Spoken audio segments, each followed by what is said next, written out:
1. Listen carefully. Heaven has pressed pause on everything around you to deliver this message straight into your spirit. This is not coincidence. This is divine intervention. You are not here by accident. You are here because eternity is knocking at your heart, confirming what you've always known deep down. You are not like the rest.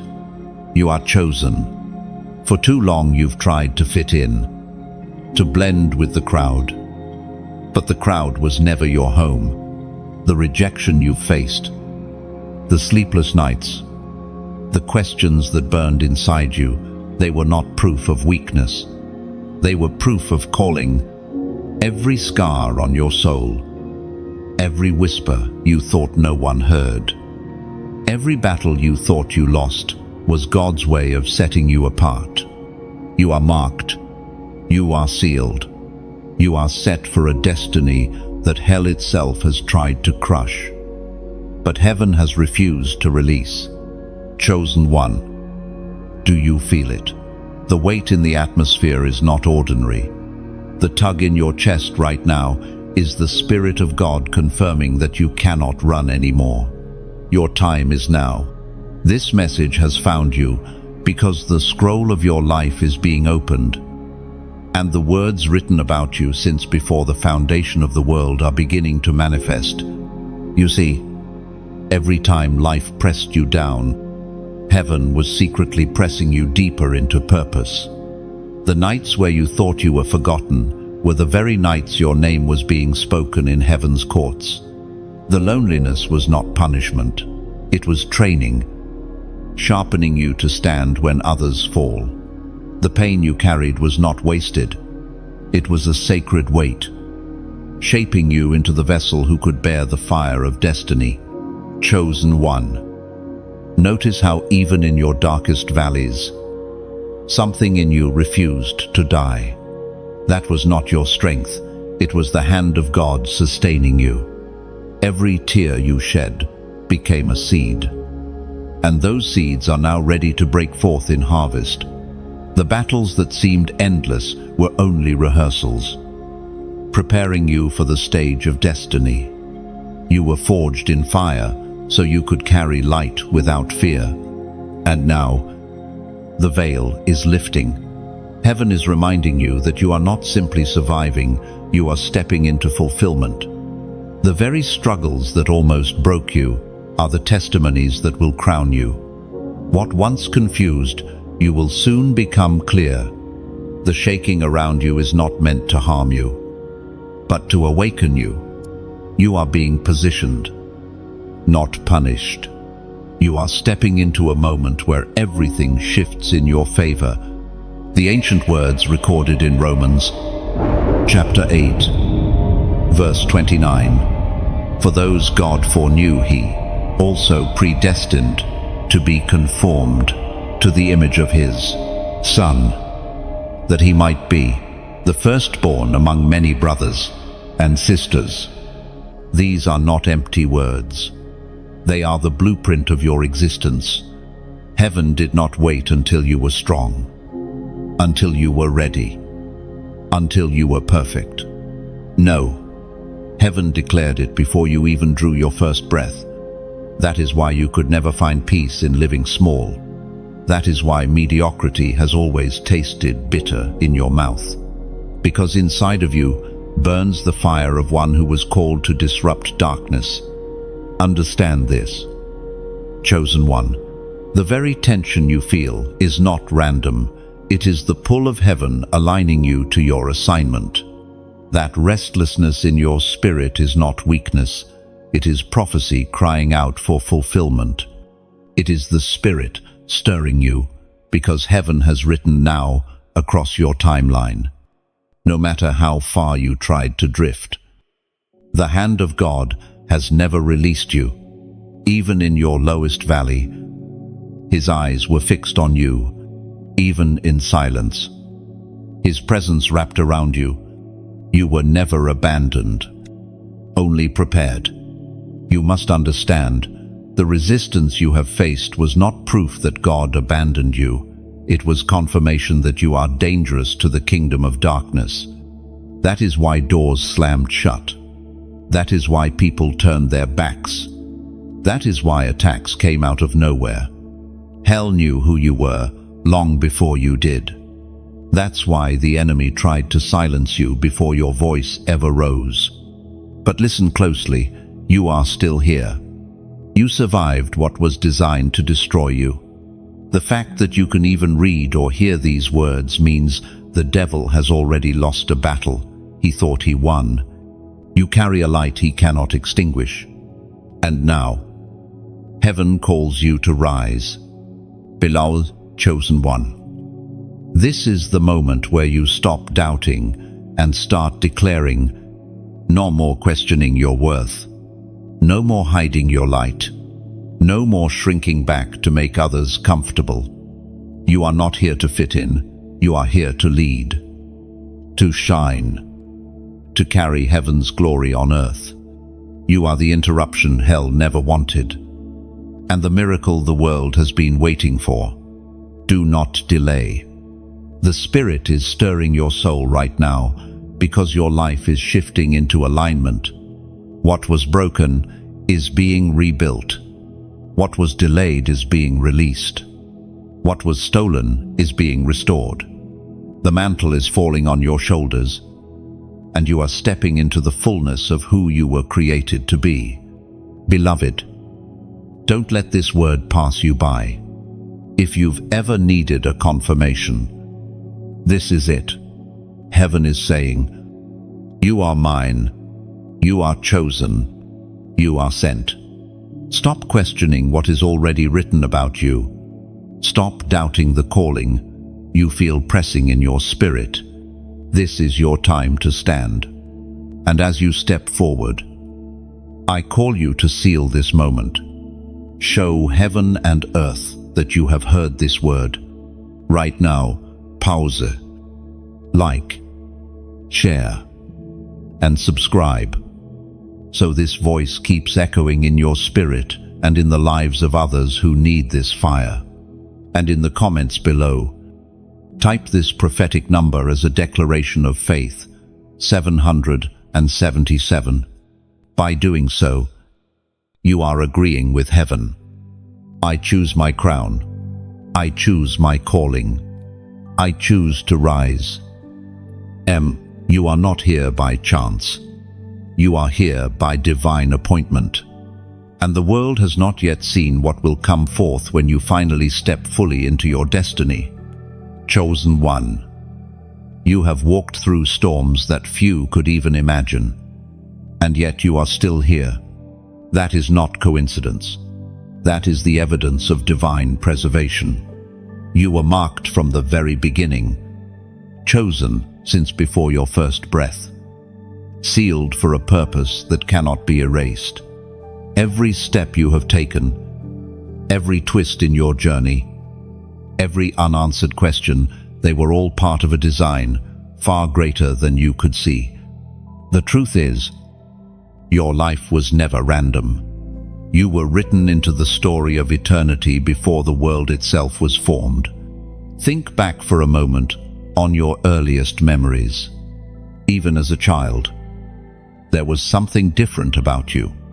While others could walk in ignorance, you were burdened with awareness. While others chased pleasures, you carried questions about meaning, purpose, and destiny.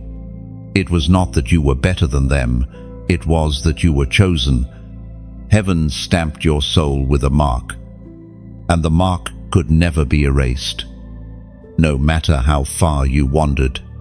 The Spirit spoke through the psalmist David in Psalms, chapter 139, verse 16. Your eyes saw my unformed body. All the days ordained for me were written in your book before one of them came to be. Do you see it now? Even before you lived a single day, your life was already inscribed in heaven's book. Nothing that has happened to you was outside of God's vision. Every hardship, every heartbreak, every betrayal, he saw it all. And he still said, "You are mine." That is why you survived what others could not.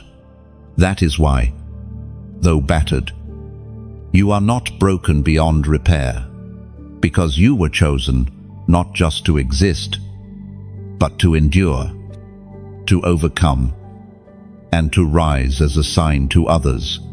The storms in your story were never meant to bury you, they were meant to reveal you. The hand of God has been upon you in ways you did not always recognize. When danger was near, an unseen shield stood between you and destruction. When depression tried to suffocate you, a flicker of hope kept burning inside. When voices told you that you were worthless, a whisper in your spirit reminded you that you were destined. You thought it was just resilience, but it was divine preservation.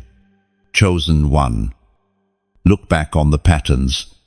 There were moments when the odds were against you, when statistics, when logic, when everything in the natural said you would not make it.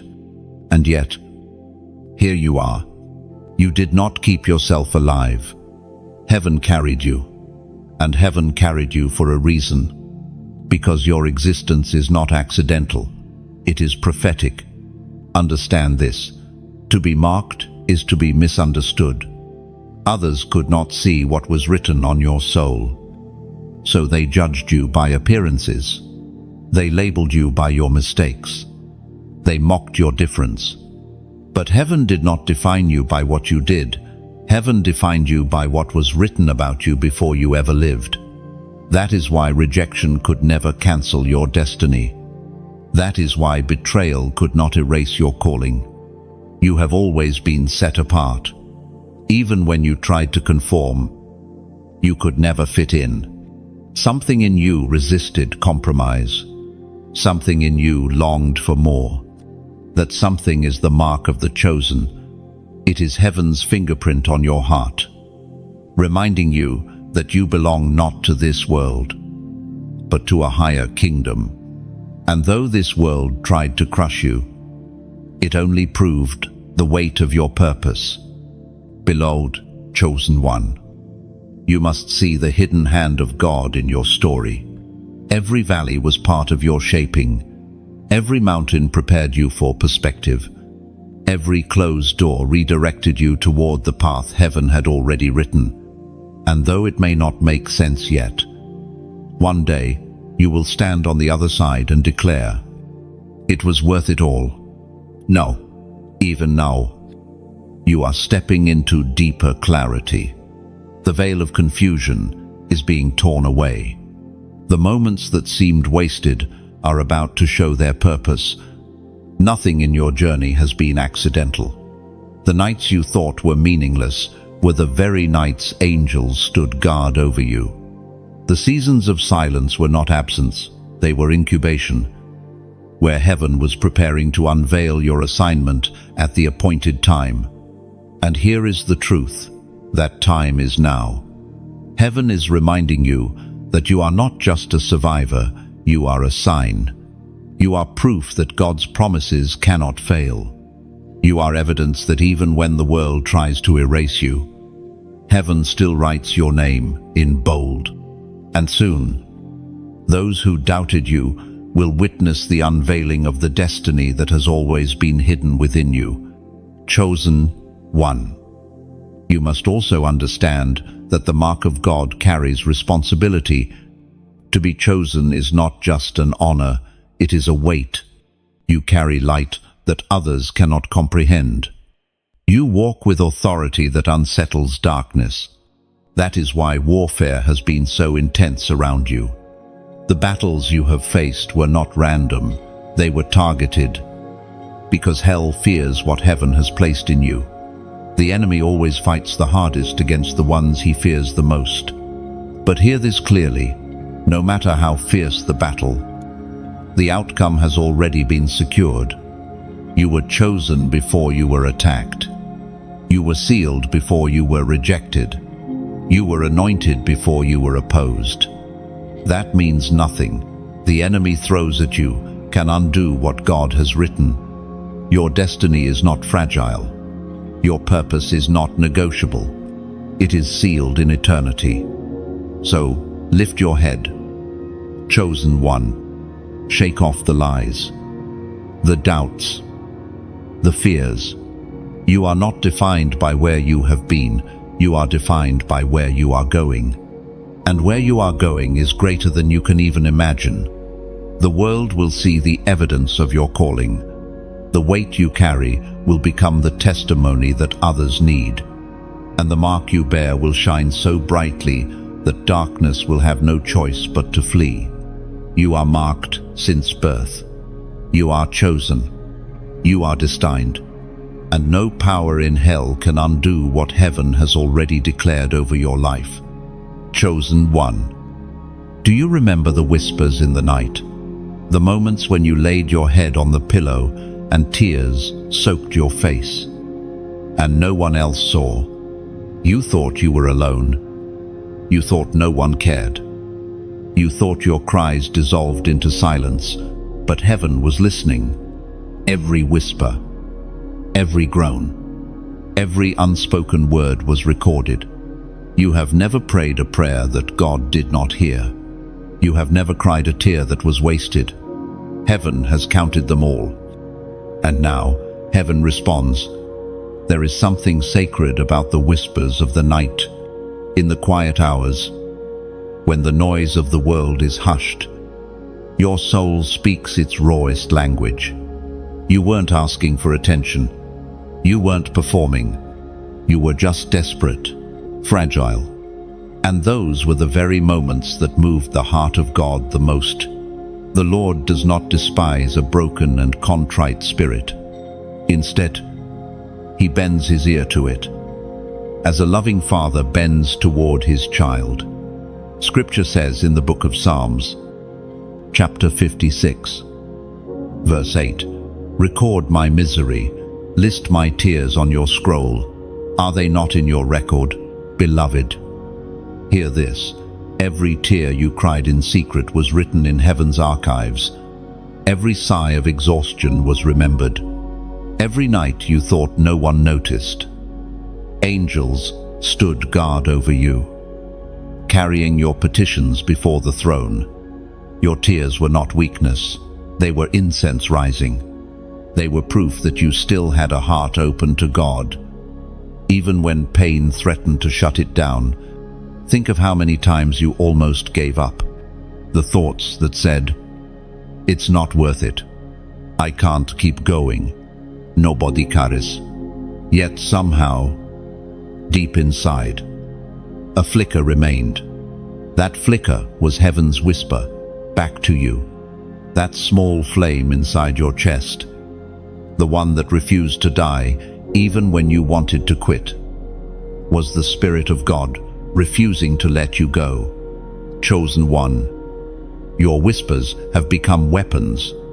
What the enemy thought would silence you has become the very sound that reaches heaven. Do you realize how powerful that is?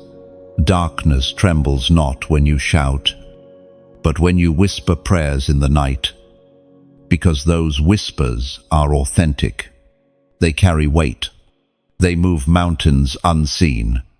Your prayers have shaken things in the spirit that you cannot even comprehend yet. And now, you are beginning to see the fruit of those hidden moments. Things you prayed for years ago are surfacing.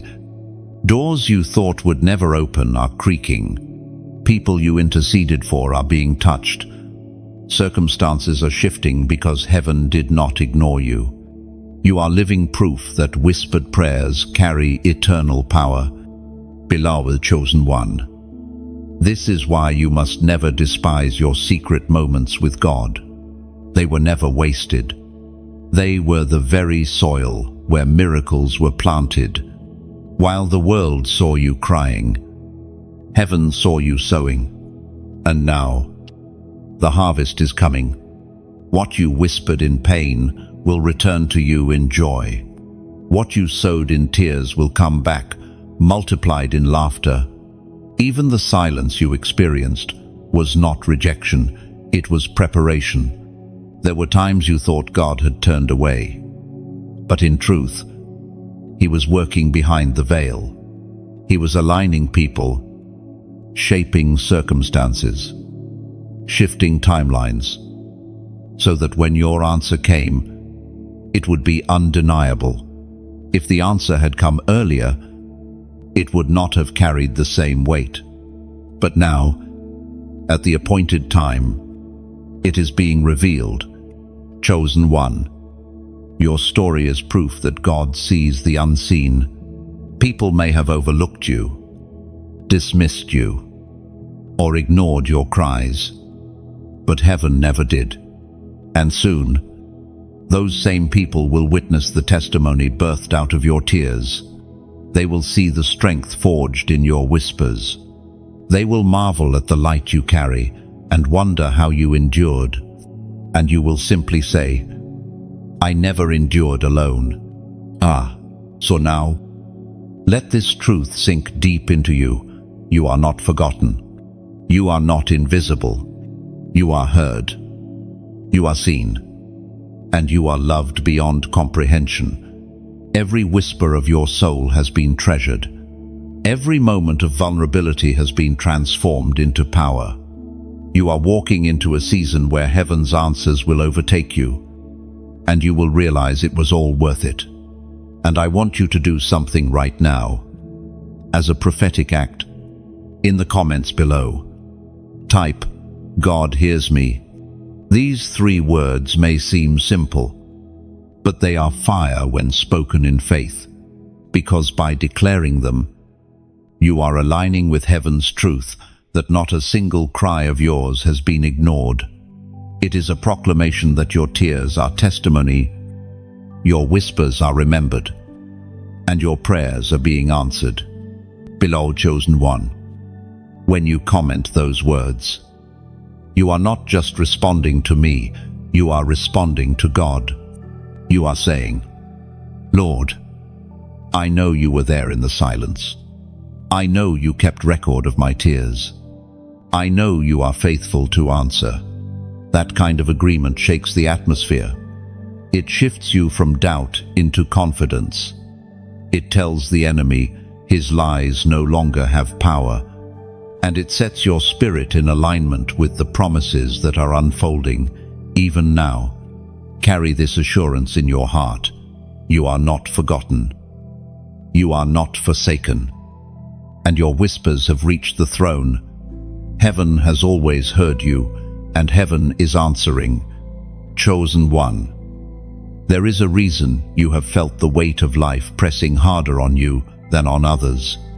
It is not because you are cursed, nor because you are weak. It is because the assignment on your life is greater than what you can yet comprehend. The heavier the calling, the heavier the load. You have carried burdens that others could not even lift. And yet, you continue to move forward. That alone is proof that the hand of God has been upon you all along. You see, the weight you carry is not simply emotional strain, nor is it the ordinary stress of human life. It is spiritual evidence that you were chosen to carry something sacred. God does not entrust His most delicate treasures to those who are careless or faint-hearted. He places them on the shoulders of His chosen ones, those who have been tested, stretched, and refined in the fire of adversity. You are one of them. There were seasons when you felt crushed beneath responsibilities.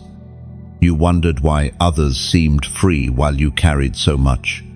Friends lived lightly, chasing pleasures, yet you bore an invisible heaviness that you could not shake. This was not punishment. It was preparation. Heaven was placing within you the ability to endure, to intercede, to stand in the gap for others who would have collapsed under the same weight. You were not only carrying your own journey, you were carrying the destiny of others connected to you. According to what is revealed in the book of Galatians, chapter 6, verse 9, let us not become weary in doing good, for at the proper time we will reap a harvest if we do not give up.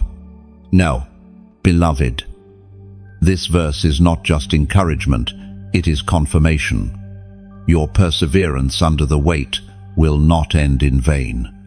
The heaviness you bore was a seed planted in the soil of time, and the harvest is already ripening. Every moment you refuse to quit, every time you chose to stand instead of surrender, every tear you turned into prayer, these have built a foundation for a reward you cannot yet see. Understand this, your weight is prophetic. It signals the magnitude of what you carry, just as a woman in labor feels the pressure before the birth. You have felt contractions of destiny pressing in your spirit. The heaviness was never meant to break you. It was meant to push you into birthing, something that would change lives. The childbearing pain is not endless. It has an appointed end, the moment of delivery. And so does your weight. Think of how many times you wanted to lay it down. The voice of the enemy whispered, "This is too much. You're not strong enough. Others don't carry this. Why should you?" But those whispers were lies, because the truth is, you were not designed to carry ordinary weight. You were chosen to carry extraordinary glory. What feels heavy to you now will one day be seen as the evidence that you were strong enough to hold heaven's assignment. Chosen one. The weight also explains the isolation you have experienced. You could not always share what you carried. You could not always explain your battles, because people without the same mark cannot comprehend the same burden. This is why you often felt misunderstood, even by those close to you. It was not their fault. It was divine separation. You were carrying what only you could carry. But here is the truth. Though the burden is heavy, you were never meant to carry it alone. The Lord Himself has walked with you, shouldering what you thought was impossible.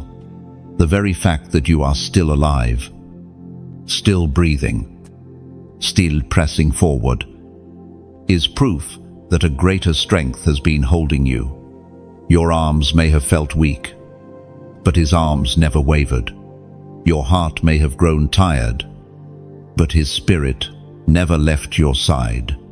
Consider this. Gold is purified in fire, but it is not destroyed. The hotter the flame, the more impurities rise to the surface. In the same way, the heat of your trials has been refining you, stripping away the unnecessary, leaving only the pure. That weight you carried was not designed to bury you, but to purify you. And now, as the impurities burn away, what remains is a vessel of honor ready to shine, ready to hold glory, ready to step into destiny. Beloved chosen one, you must also recognize the sacred trust God has placed in you. Not everyone can handle this level of responsibility. Not everyone can endure such testing. Yet God saw you and said, "Yes, this one will carry it." He did not choose you because of your perfection. He chose you because of your persistence, your resilience, and your heart that refused to stop seeking Him even when you were crushed. And though you did not always see it, your weight has been influencing others. Quietly, people have watched you endure.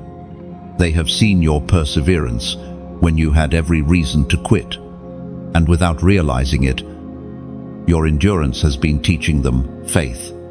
Your weight has not only been about you, it has been about the generations watching, the lives being inspired, the people who will find courage because of your testimony. Remember this, every season of heaviness has an expiration date. The weight you carry will turn into a crown. The burdens you bore will transform into blessings. The heaviness that once made you weep will one day make you rejoice. Because God never places a weight without also promising a reward. Beloved, let these words anchor your heart. You are not cursed. You are called. You are not punished. You are chosen. The weight you carry is not evidence of abandonment. It is proof of assignment. Do not despise it. Do not run from it. Embrace it. For soon it will give birth to the very destiny you have been waiting for. Lift your head high. Straighten your shoulders. Carry the weight with faith, knowing that heaven has trusted you with what others could not bear. And as you keep walking, remember this promise: the harvest is coming. The time of reaping will not be delayed. And when it comes, every heavy step, every weary sigh, and every tear-soaked night will prove worth it. Chosen one, you must understand something powerful. The light you carry is not ordinary. It is a flame that unsettles darkness everywhere you go. Have you ever wondered why some people feel uncomfortable around you? Even when you've done nothing but walk into the room, it is because the light of heaven within you exposes what hides in shadows. Darkness cannot coexist with your presence, and so it reacts with resistance, rejection, or unease. But you must never mistake that for failure. It is confirmation. Your very existence is a disruption to the enemy's plans. When you enter a space, you shift atmospheres. When you speak, even simple words carry weight beyond what you imagine. When you pray, things break in the unseen realm. You carry authority. And that authority is not learned. It was given to you by heaven. That is why you have always felt different. That is why others have tried to silence your voice. Because your voice carries light. The voice of God thundered in the book of Isaiah, chapter 54, verse 17. No weapon forged against you will prevail, and you will refute every tongue that accuses you. This is the heritage of the servants of the Lord, and this is their vindication from me, declares the Lord. Beloved, take these words into your spirit. No weapon formed against you shall prosper. The attacks may come, the storms may rage, the shadows may threaten, but they cannot win.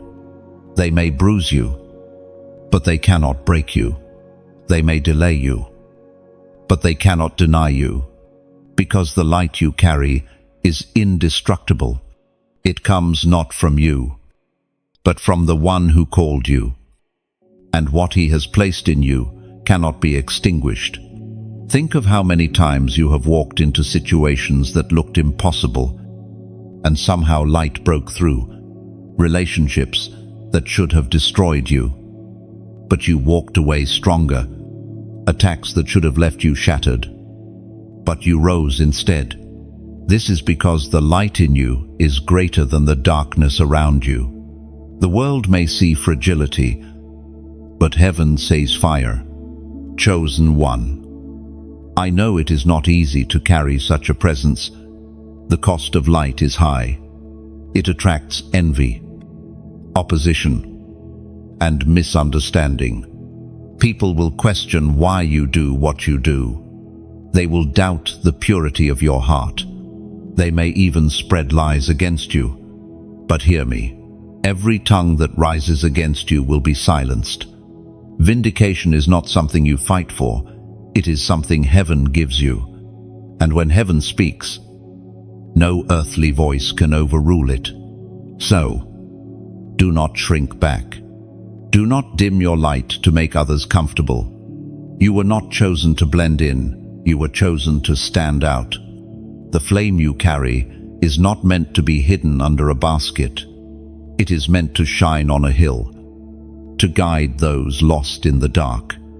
And though the darkness may hate you, the world desperately needs you. You are a carrier of hope, of truth, of glory.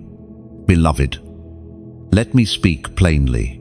Your journey is not just about you. It is about the countless souls connected to your obedience. When you rise, others rise. When you shine, others see. When you declare truth, others find freedom. This is why you cannot quit. This is why you must keep shining. The enemy is not just after you, he is after the lives tied to your obedience. Pause here and let this truth sink deep. Your light is not a burden. It is an inheritance. It is your divine weapon, and it is also your gift to the world. Do not despise it. Do not question it. Do not fear it. Embrace it, for it is the very reason you are still alive today. Chosen one.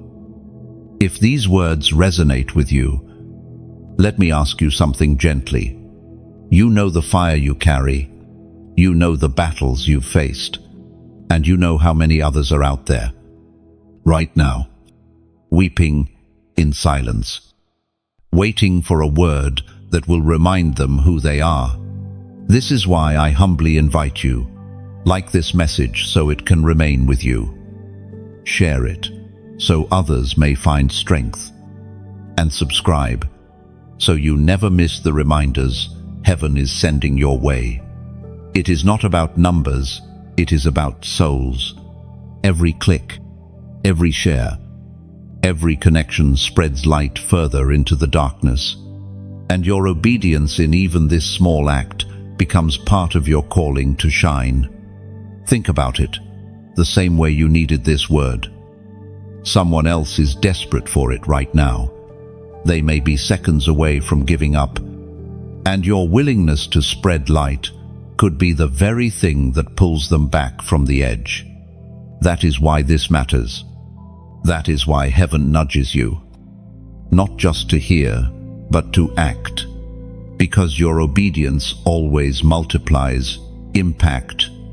Beloved, never underestimate the ripple effect of your light. You may feel small, but you are a spark that ignites fires in others. One flame can light 1,000 candles, and none of them will diminish your glow. Instead, the room grows brighter. That is who you are. That is what you carry.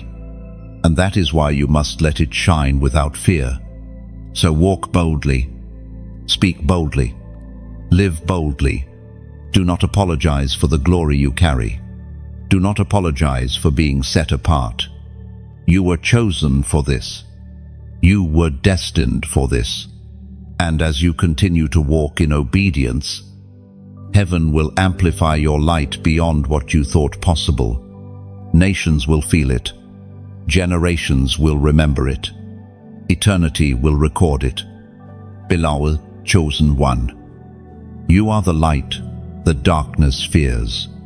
Keep shining. Keep burning. Keep walking in your calling, because the world needs what only you can carry. Chosen one, you now stand at a crossroads. The path before you is not ordinary, and you can feel it. There is an urgency in your spirit, a tug that tells you you cannot delay. You have felt the weight of waiting long enough. Every season of hesitation, every moment of postponement, every excuse has brought you here. And now, heaven whispers clearly, this is the moment where you must choose obedience. Hesitation has been one of the greatest enemies of your destiny. Not fear alone, not weakness alone, but hesitation, the pause that keeps you from moving forward when heaven says go. How many times have you felt the nudge to step out, yet convinced yourself to wait until tomorrow? How many times did opportunity knock, and you turned away, telling yourself it was not the right moment? Yet deep down, you knew heaven was calling you forward. That hesitation has cost you, but mercy is still here. Heaven speaks clearly through the words in Deuteronomy, chapter 30, verse 19. This day I call the heavens and the earth as witnesses against you, that I have set before you life and death, blessings and curses. Now choose life, so that you and your children may live. Beloved, do you see? Life and death are not just distant spiritual ideas. They are choices placed before you each day. Every act of obedience leans toward life. Every act of rebellion leans toward death. And the Spirit is crying out now, choose life. Do not linger on the edge. Do not hesitate at the crossroads. The weight of destiny is too precious to gamble with procrastination. Think of how many times you have felt the warning in your soul, a gentle whisper urging you to stop, to wait, to turn, or to move. And when you obeyed, you saw the fruit. But when you delayed, the cost was heavy. This is the battle you are in now. Heaven is asking for your yes. Not later, but now, because hesitation is not neutral, it is a silent thief. Beloved chosen one, I must speak plainly. You cannot afford to linger anymore. The time to act is now. Heaven's calendar has flipped, and your appointed season is here. If you stay stuck in indecision, you risk forfeiting what has been prepared for you. Mercy has carried you until now, but mercy will not always wait. The Spirit warns, procrastination is rebellion dressed in softness. Do not be lulled by it. Rise and move. You may ask, but what if I am not ready? Hear this. Heaven never waits for your perfection. Heaven only asks for your obedience. Readiness is not about having everything figured out. It is about trusting the one who called you. If God has spoken, then His word is already your preparation. What you lack will be supplied along the way. You must only begin. Chosen one, can you feel the seriousness of this moment? It is as if heaven itself is leaning in, watching to see your response. Angels stand ready to accompany your steps, but they wait for your obedience.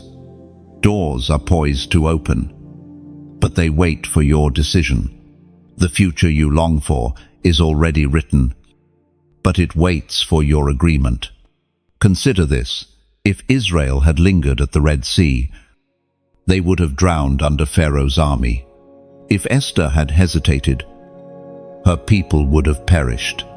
If Peter had refused to step out of the boat, he would never have walked on water.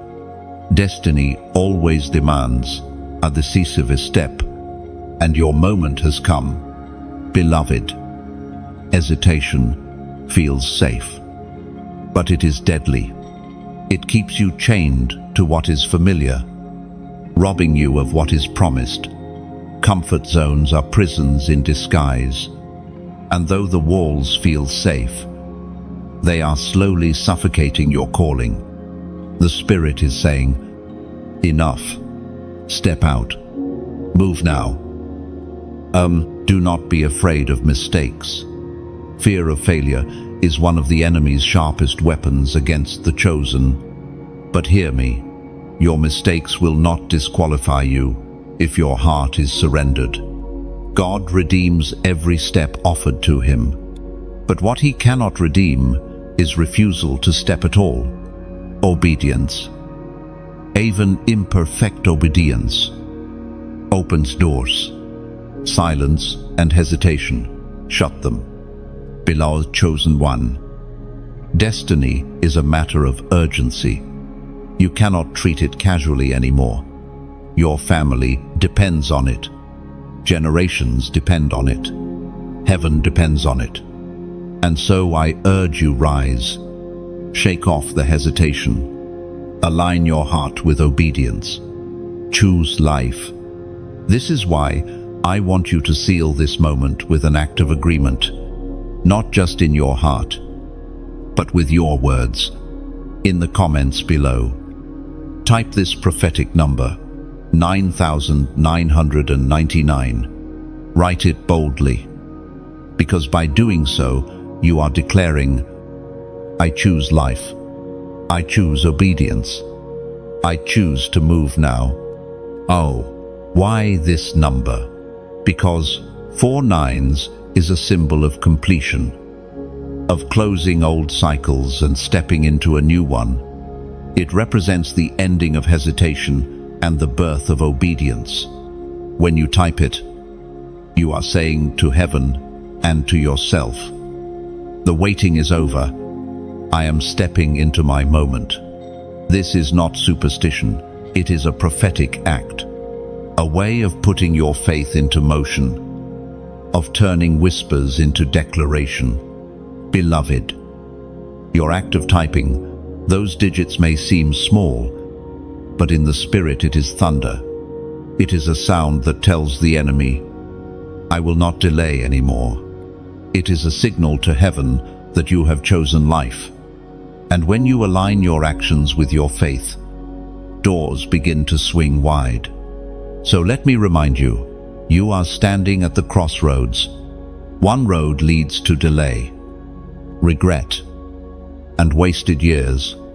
The other leads to breakthrough, fulfillment, and destiny. Heaven has placed the choice in your hands, and the Spirit whispers again, choose life. Take courage. Chosen one. Do not shrink back. This is your moment, and heaven is waiting for your yes. Chosen one. You have walked through rejection, and though it cut deep, it was never a punishment. It was redirection. Every door that slammed in your face, every person who turned away, every circle that excluded you, it was heaven's hand guiding you away from destruction and toward destiny. You thought it was abandonment, but it was actually protection. What you lost was not meant to go with you into the next chapter. It is difficult to see this while you are in the moment. Rejection feels like failure, like proof that you are unworthy. You questioned yourself, doubted your value, and wondered why you could never seem to belong. But the truth is, you were never created to belong everywhere. You were created to belong somewhere specific where your purpose aligns with heaven's plan. And so, rejection became the tool God used to redirect your steps until you found the place prepared for you. The Apostle reminds us in his letter to the Corinthians, chapter 2, verse 9. However, as it is written, what no eye has seen, what no ear has heard, and what no human mind has conceived, the things God has prepared for those who love him. Beloved, take that truth into your heart. The rejection you endured was never the final word. It was simply heaven clearing the way for something your eyes have not yet seen, your ears have not yet heard, and your mind has not yet imagined. What was denied was not meant to harm you. It was meant to protect you from settling too low. Think of Joseph, cast away by his own brothers, sold into slavery, imprisoned unjustly. Every step looked like rejection, yet each rejection was redirection, guiding him closer to the throne where his true purpose would be revealed. Without the pit, there would have been no palace. Without betrayal, there would have been no crown. The same is true for you. What hurt you deeply was secretly shaping you, positioning you, aligning you.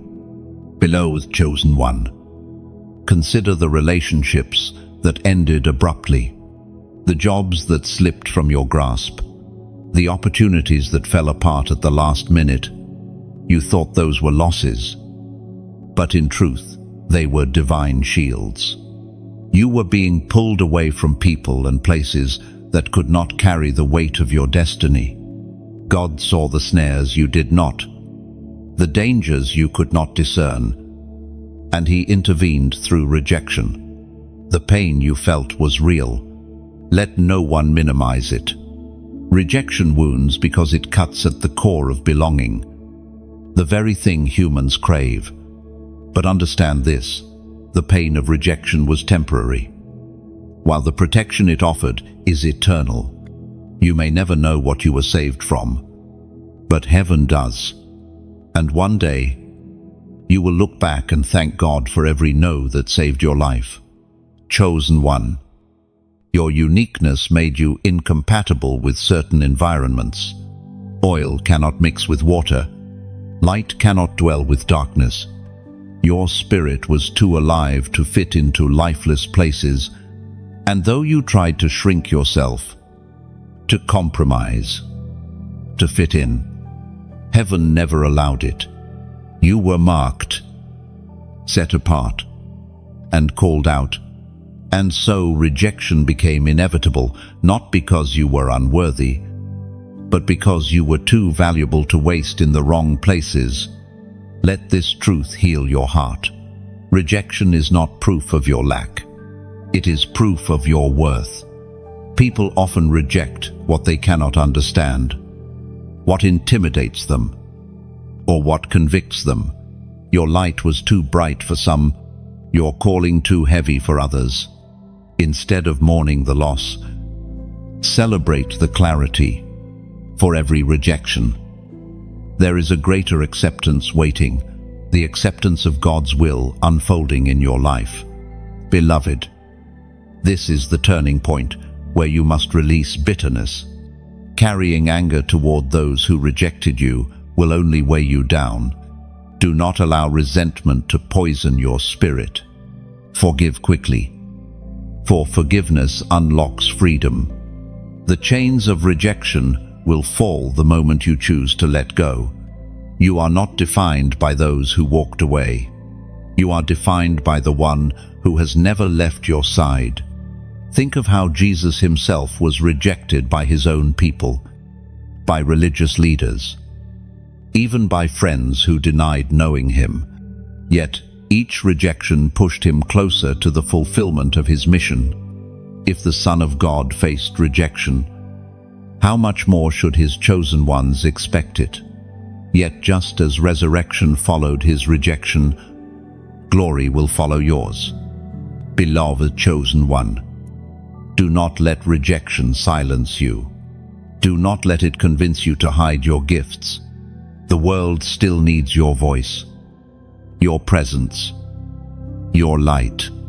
The ones who turned away were never meant to receive what you carry, but others are waiting, desperate for it. You cannot give up simply because the first hands refuse to receive you. Keep moving, keep shining, keep offering what God has placed within you. What lies ahead of you is greater than what lies behind. The doors that closed were not the only doors. Heaven has keys to gates you have not even seen yet. And when the right door opens, it will not shut. When the right people surround you, they will not leave. When the right opportunity comes, it will not slip through your hands. What God appoints cannot be stolen. Beloved, hear me clearly. The rejection of man does not nullify the acceptance of God. If heaven has called you, it does not matter who denies you. You are already validated by eternity. You do not need applause to walk in your calling. You need obedience. You do not need recognition to carry glory. You need surrender. Let the voices that dismissed you fade. Tune your ear to the voice that called you chosen before you were born. And so, chosen one, walk forward with confidence. Hold your head high. Let rejection roll off your shoulders, for it has served its purpose. It guided you away from distraction and destruction. It directed you onto the narrow road that leads to destiny. It purified your motives, sharpened your vision, and strengthened your resolve. From now on, Do not fear rejection. Expect it. For every no is a compass pointing you toward the greater yes of heaven. You are not rejected. You are redirected. And the path you are now walking leads straight to fulfillment, glory, and the destiny prepared for you since the foundation of the world. Chosen one. While much of your life has unfolded in the natural, there has always been a silent war raging around you. Not all battles are visible. Many of the fiercest wars you have survived were fought in the unseen realm, where light and darkness clashed over your destiny. You may have felt it in the heaviness on your chest at night, in the sudden waves of despair, in the moments when everything around you seemed to resist your progress. These were not coincidences. They were signs that you are living within the tension of a silent battle. The truth is, you have always been a target. Darkness recognized your light before you even knew you carried it. While others walked freely, you felt opposition on every side. What should have been simple for you often became difficult. What others accomplished with ease, you had to wrestle for. That is because your victory is not just about you, it is about the impact your life carries. If the enemy could silence you, he could silence the voices you were meant to awaken. If he could bury your gift, he could bury the hope of those waiting for your light. As was spoken in the sacred texts of old, Ephesians chapter 6, verse 12.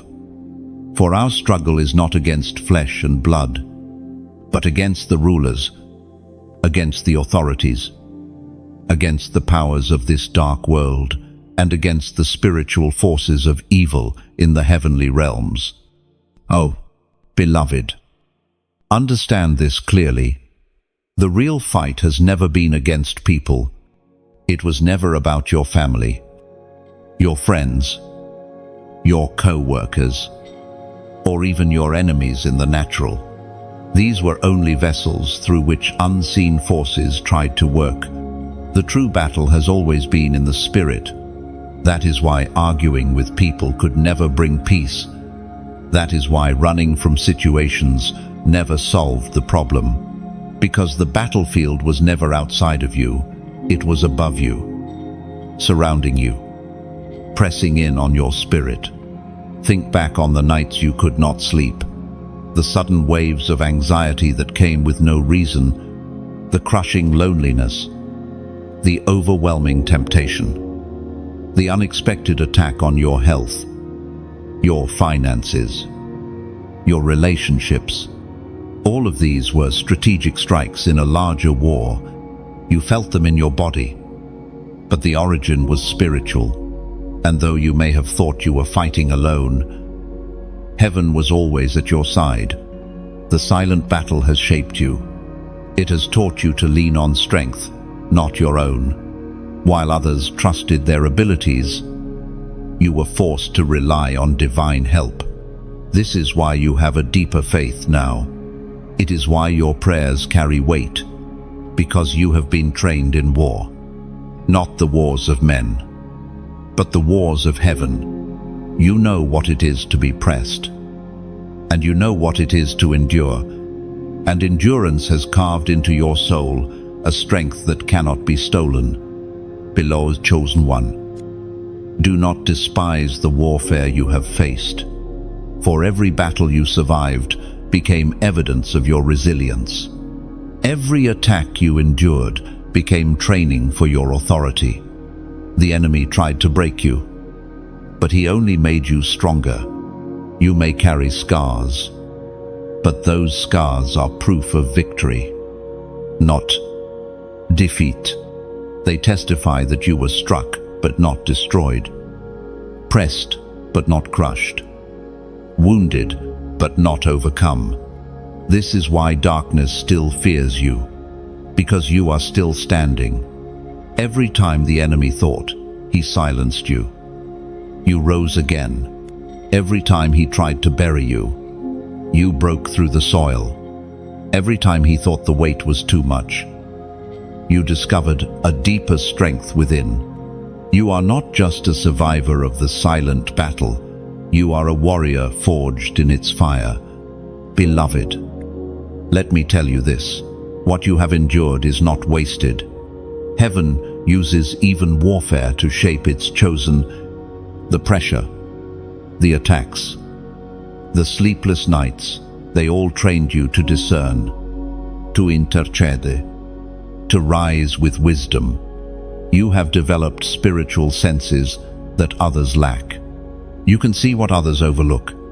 You can feel what others ignore.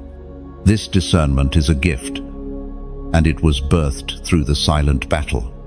Do not be discouraged by the battles that remain, for though the war is ongoing, the outcome has already been decided.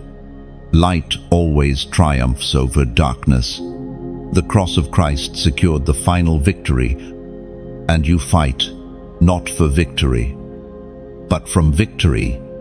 That is why the enemy rages so fiercely, because he knows he has already lost. His only hope is to convince you otherwise, to make you surrender prematurely, to trick you into forgetting who you are. But today, you are reminded, you are chosen, you are armed, and you are unshakable. Consider how many times you thought you were at the end, and yet you kept moving. That was not your own power. That was the Spirit of God carrying you.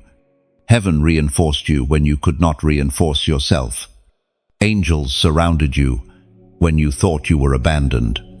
And because of that, you can stand today and say, I survived what was sent to destroy me.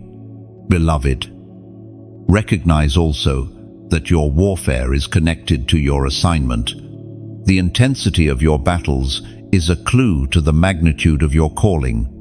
Ordinary lives do not provoke extraordinary opposition. The fact that you have been targeted so fiercely is proof of the impact you carry. Hell does not waste resources on those who pose no threat. The silent battle has been the enemy's desperate attempt to stop the unveiling of your destiny, and his failure to destroy you is proof that your future is unstoppable. So, chosen one, lift your eyes. Do not fixate on the battle, but on the one who has already secured your triumph. Do not measure your strength by your feelings, but by the Spirit that sustains you. You are not weak, even when you feel weak, for in your weakness, His power is made perfect, and the same God who carried you through every silent battle will carry you into victory again and again. Beloved, take courage. You are not defined by the war around you, but by the glory within you. You are not marked by scars, but by survival. You are not limited by the opposition, but propelled by it. Every unseen fight has only refined you, sharpened you, and prepared you for greater authority. And as you step forward, remember this: the silent battle was never meant to destroy you. It was meant to reveal the warrior you truly are. Chosen one. In this very moment, the voice of confirmation is rising within you. That still, small whisper that you've tried to ignore. That nudge in your spirit. You've tried to dismiss it, is not your imagination. It is the Spirit of God affirming what you have always sensed. You are called. You are chosen. You are marked. You have been waiting for a word to solidify what you feel. And here it is. Heaven is saying, yes, this is who you are. There have been times when you doubted yourself, when you thought perhaps you had made it all up.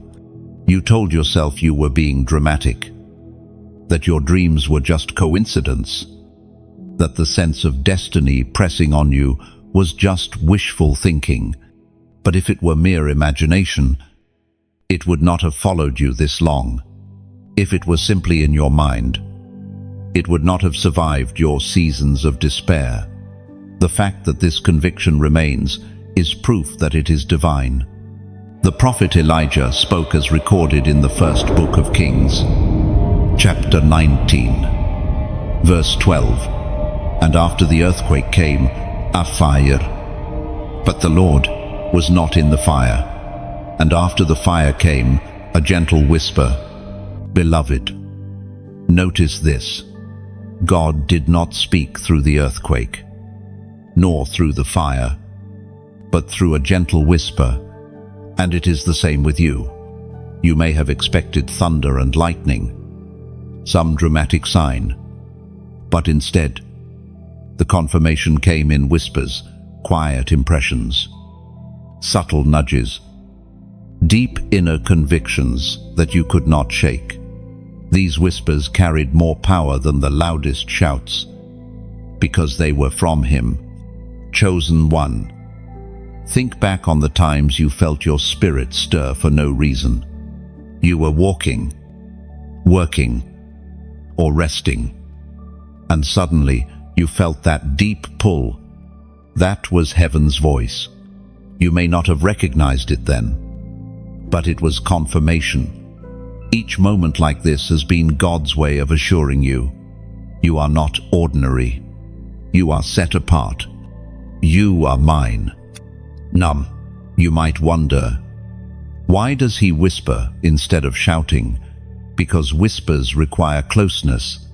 God whispers to draw you nearer. His goal is not just to confirm your destiny, it is to cultivate intimacy. The confirmation is not meant to feed your ego, but to anchor your soul. It is heaven's reminder that your journey has been overseen from the very beginning. And the one who whispered then is still whispering now. Beloved. Every time you doubted, the whisper came again. Sometimes through scripture, sometimes through a dream, sometimes through a conversation, sometimes through a message like this one, and each time it aligned with the same truth. You are chosen. You can run from it, but you cannot erase it. You can question it, but you cannot silence it. The whisper will always return, because it carries the voice of the eternal. Understand this. Confirmation is not just for comfort. It is for courage. God confirms His word in you so that when storms rage, you stand firm, so that when accusations rise, you remain confident, so that when fear whispers lies, you can counter with the greater whisper of truth. Confirmation is a shield to protect your faith against doubt. Beloved, chosen one. Perhaps you've waited for others to validate you. You longed for someone to recognize your value, to call out your gifts, to affirm your worth. But the highest confirmation does not come from people. It comes from God. And His voice is echoing right now. You no longer need the approval of men, for heaven has already approved you. Walk boldly in this. Live confidently in this. Let His confirmation be enough. Do you realize how powerful that makes you? To be confirmed by heaven is to be unstoppable on earth. To be affirmed by the divine is to walk with unshakable confidence. When God has said yes, no human, no can cancel it. When God has declared you chosen, no rejection can define you otherwise. The whisper of God outweighs the shouts of men. This is why you must hold fast to the confirmation you've received. Write it down. Memorize it. Speak it over yourself when doubt arises, because storms will come. The enemy will try to drown out the whisper with noise, with fear, with accusations. But when you anchor yourself in what God has spoken, no storm can sweep you away. Beloved, you are not waiting for confirmation anymore. You have already received it. This very moment is proof Heaven has arranged this encounter so that you could finally stop questioning and start believing. The whisper has become a declaration, and the declaration is this: you are chosen, you are called, you are marked. So what must you do now? You must respond. Faith is not passive, it requires action. And your action begins with agreement. Heaven has spoken, but you must echo it on earth. You must let your words align with His. Do not just think it. Declare it. Do not just feel it. Proclaim it. For your declaration is a weapon, silencing doubt and amplifying truth. And so I invite you now, chosen one, to seal this moment. In the comments below, type, "I am chosen." Just 3 words. Yet they carry eternal weight. They are not simply letters on a screen, they are a declaration in the Spirit. When you type those words, you are saying, "I agree with heaven. I accept my identity. I will walk in my calling." Lo, beloved, do not take this lightly. Every act of agreement releases power. When you declare, "I am chosen," you silence every lie that told you otherwise. You confront every rejection with truth. You remind your soul, your enemies, and even the atmosphere that you know who you are. And once you know who you are, you cannot be stopped. Chosen one. Hear this clearly. You have your confirmation. It is not coming later. It is not hidden in some faraway place. It is here. It is now. It is settled. All that remains is for you to believe it, to declare it, and to live it. The whisper has become your anchor. The confirmation has become your strength, and your destiny is unfolding.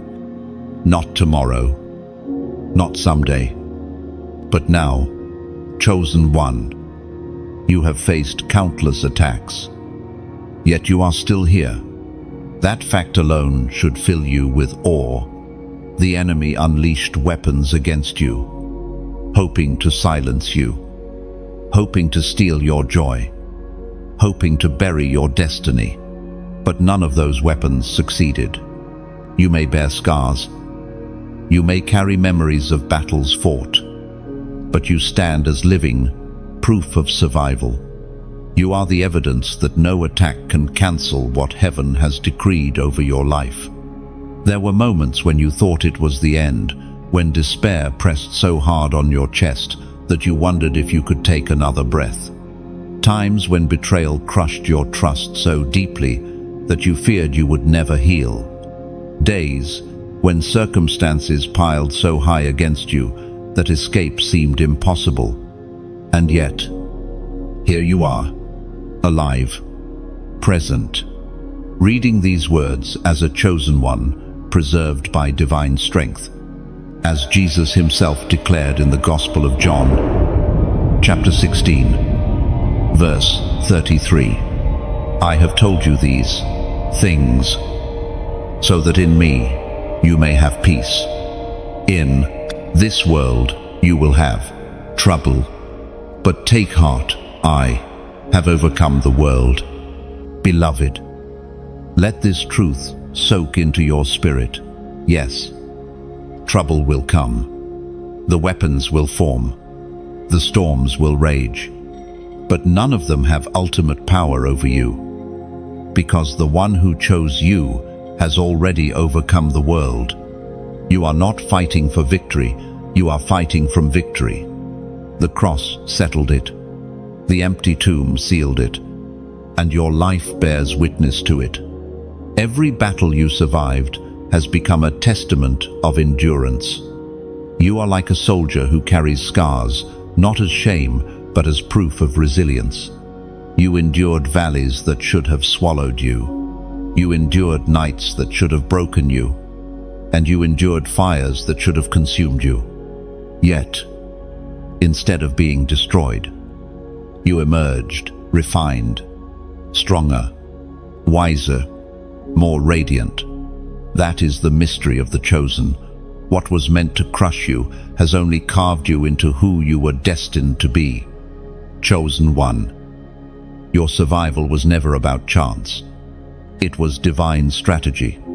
You were kept alive because there is still a mission inside you. You were preserved because your voice still has words to release. Your hands still have work to do. And your heart still has people to love. You are not here by accident. You are here on assignment. And nothing the enemy attempted could change that. Think of the times the attacks came suddenly. The betrayal you didn't expect. The sickness that came without warning. The losses that blindsided you.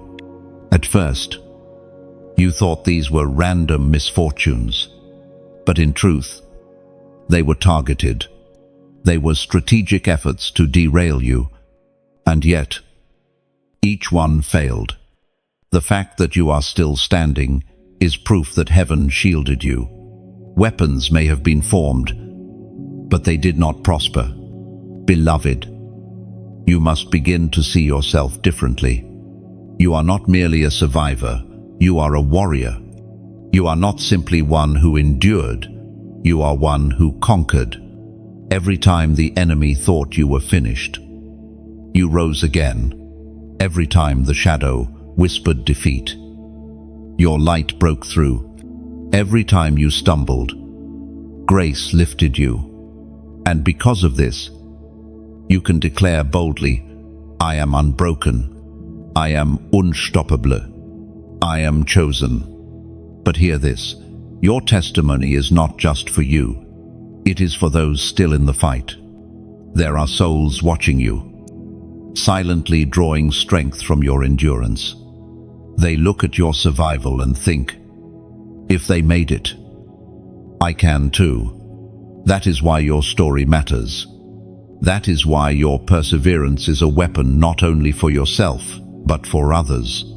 Your survival is a torch, lighting the path for those lost in darkness. And this is why I speak to you now with sincerity. If this word has reached you, if it has stirred your soul, if it has reminded you of who you are, then do not keep it to yourself. Beloved, I invite you like this message so it stays with you. Share it with someone who needs strength today. And subscribe so you never miss the confirmations heaven continues to send your way. These small acts are not about building numbers, they are about building light. They are about multiplying encouragement, about spreading fire to those who feel cold and forgotten. Think about it. The same way you stumbled upon this word, someone else is searching right now. They are scrolling, weeping silently, praying for a sign. Your willingness to share could be the very act that saves them from despair. Your decision to spread this message might be the bridge between their breaking point and their breakthrough. That is how powerful your obedience can be. Beloved chosen one, the enemy wanted you silenced. He wanted your story buried. But heaven has kept you alive, not only to live, but to testify. And as your voice rises, it will echo into lives you may never even meet. That is the beauty of obedience. It reaches farther than you can see. So walk boldly. Now, carry your scars with honor. Wear your survival as a crown. Let your life declare to the world, no weapon formed against me prospered. And let your obedience amplify that message beyond yourself, until it lights fires in countless other souls. Beloved, do not underestimate the significance of this moment. You are alive, not by chance, but by design. You are unbroken not because the battle was easy, but because you were chosen to endure it. And now, you carry a testimony that will shake darkness and awaken light in others. You have overcome, not by your strength, but by the one who called you. And because he overcame, you will continue to overcome. Chosen one.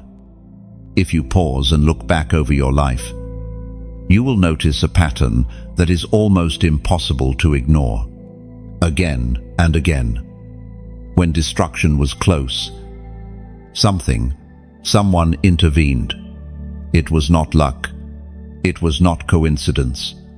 It was mercy holding back judgment.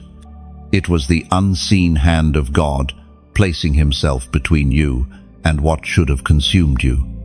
You may not have realized it in those moments, but you were preserved by divine restraint.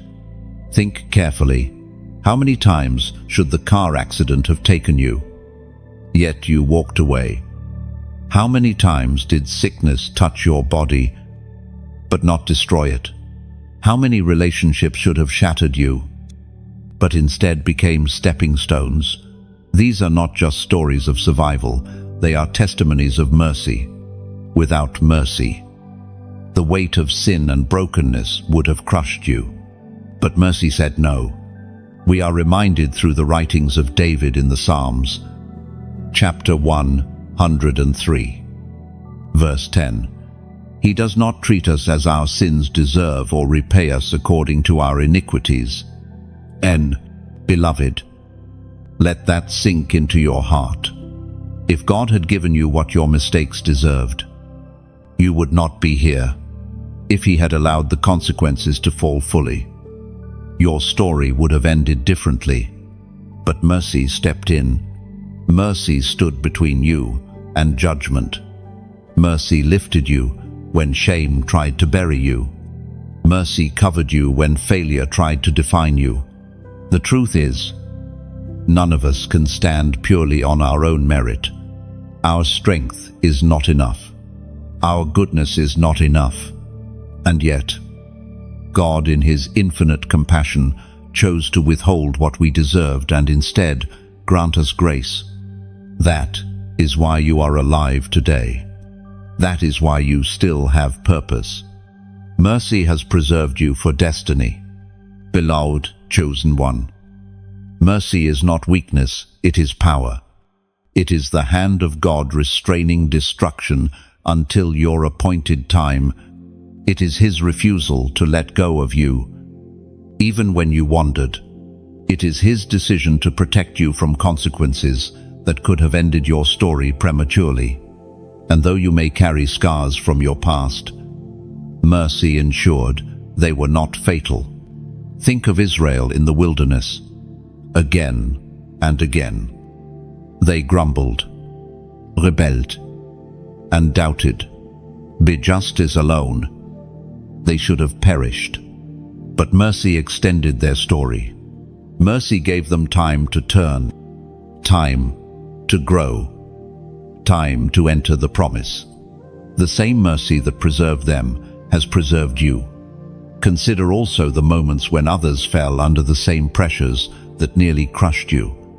You saw people around you consumed by addiction, destroyed by despair, broken by betrayal. Yet somehow, you emerged. Not because you were stronger, not because you were wiser, but because mercy shielded you. That shield was not random, it was intentional. You are still here because your story is not finished. Beloved, this should not only comfort you, but also humble you. Mercy is not something you earned.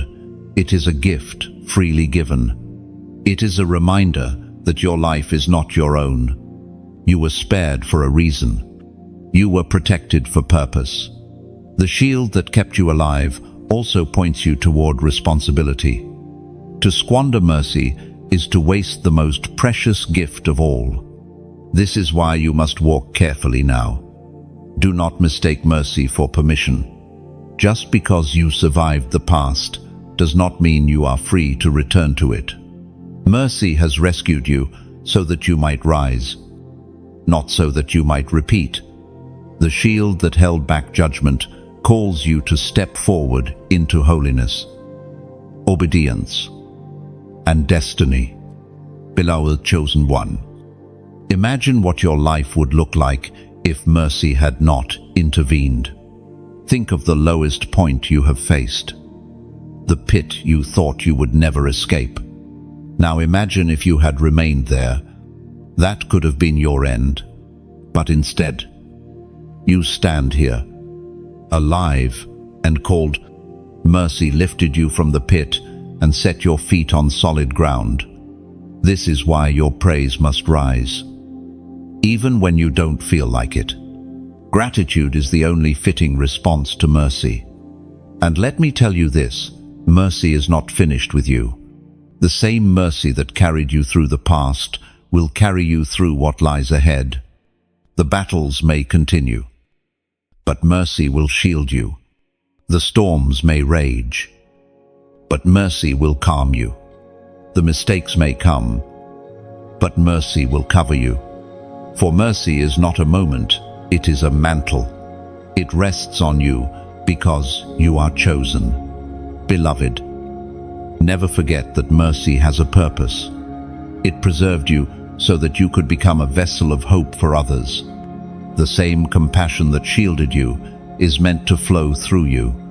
Just as you have been spared, you are called to extend mercy to those around you. Forgive as you have been forgiven. Love as you have been loved. Cover others as you have been covered. For in doing so, you reveal the heart of the one who preserved you. Do not let bitterness taint the gift you have received. Do not let pride blind you to its source. Stay humble. Stay tender. Stay aware that every breath you take is a gift of mercy. Let this awareness shape how you live, how you speak, how you love. Let it guide you to walk with compassion, to extend grace freely, and to point others to the mercy that saved you. Beloved, chosen one, hear this clearly. You are alive because mercy said yes when destruction said no. You are breathing because heaven refused to let you be consumed. You are standing because the weight of sin was lifted by grace. Let this truth fill you with awe, gratitude, and determination. Live not as one who barely survived, but as one who has been spared for greatness. Lift your head, for mercy has crowned you. Straighten your shoulders, for mercy has carried you. Step boldly, for mercy has cleared your path. And never forget, you are not standing here by accident. You are standing here because mercy held back judgment, and destiny still calls your name. Chosen one, lean in closely. This moment you are in is not coincidence. It is divine intervention. Heaven has aligned circumstances, timing, and even your very thoughts, so that you would hear these words now. You may think you stumbled upon this message, but the truth is, you were guided here. This is not chance. This is the hand of God reaching into your timeline to remind you that you are chosen, and the time to rise is now. Think of how many times you nearly missed your breakthrough. Distractions came. Excuses whispered. Doubt shouted louder than hope. And yet, here you are, still within reach of your calling. That is not because of your strength alone. That is because heaven has refused to let you go. There is a relentless pursuit over your life, a divine urgency that will not let you settle for less than destiny. The Spirit spoke through the prophet Isaiah, chapter 46, verse 10. I make known the end from the beginning, from ancient times, what is still to come. I say, my purpose will stand, and I will do all that I please. And, beloved, hear this with all your heart. God has already declared the end of your story. He has already spoken victory over your life. And know the tour. No distraction, no delay, no enemy, and no mistake can undo what He has ordained. The very fact that you are hearing this is evidence that His purpose is still active, still standing, still unfolding in you. But there is something urgent here. You cannot treat this lightly. To delay is to risk missing divine timing. To dismiss this as coincidence is to reject heaven's invitation. The Spirit is calling for your agreement, for your obedience, for your surrender. And when you align your yes with God's plan, the acceleration begins. Doors open, chains break, obstacles crumble, but it requires your response. Beloved, chosen one. Think about the story of Jonah. He was called to Nineveh but ran the other way. His delay did not erase the calling, but it multiplied the pain. Only when he surrendered did the mission truly unfold. The same is true for you. Your destiny cannot be erased, but your hesitation can multiply unnecessary struggle. That is why the Spirit presses so firmly today. Now is the time. Perhaps you are asking yourself, but how do I know this is really for me? Beloved, the very fact that your spirit is stirred as you read these words is proof. Random words do not ignite fire inside the chosen. Only heaven's voice can do that. The trembling you feel, the conviction pressing your chest, the tears welling in your eyes, these are confirmations. This is your sign. So what must you do? You must seal this moment with declaration. Heaven is calling you to respond. Not just silently, but with boldness, because your words are weapons, and your agreement releases breakthrough. In the comments below, type this prophetic number, 444. Beloved, why 444? Because it is a number of divine order, of alignment, of heaven's structure manifesting on earth. When you type it, you are declaring, I align myself with heaven's order. I choose divine timing over delay. I choose obedience over hesitation. I declare my destiny will not be stolen. It may look like simple digits on a screen, but in the unseen realm, it is a trumpet blast. It is your agreement echoing into eternity. Do not take this lightly. By typing those numbers, you are not only acknowledging what you've heard, you are activating it. You are telling heaven, yes, I am ready. You are telling hell, no, I will not be stopped. You are telling yourself, I believe. And when faith is declared, mountains begin to move. Beloved chosen one, you must understand that this moment is a crossing. Like Israel at the Jordan River, you stand on the edge of promise. The waters look intimidating, but the ark of God is going before you. All that remains is for you to step in. The current may roar, but it will part the moment your feet touch the water. That is the power of obedience. Do not let fear hold you back. Fear is the oldest weapon of the enemy, but it is also the weakest. Fear only has power if you agree with it. Break that agreement today. Step forward in courage. Trust that the God who called you has already cleared the path. What looks impossible is already possible in His hands. Beloved, remember this: divine intervention does not come without reason. Heaven does not waste words. If you are hearing this, it is because heaven is confirming that your time has come. The alignment is here. The call is clear. The door is opening, and your response is the key that unlocks it. So rise. Chosen one, shake off hesitation.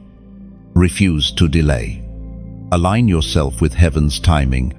Let your yes be loud, your declaration bold, and your obedience immediate. You are not here by accident. You are here because destiny is knocking, and heaven is waiting for your response.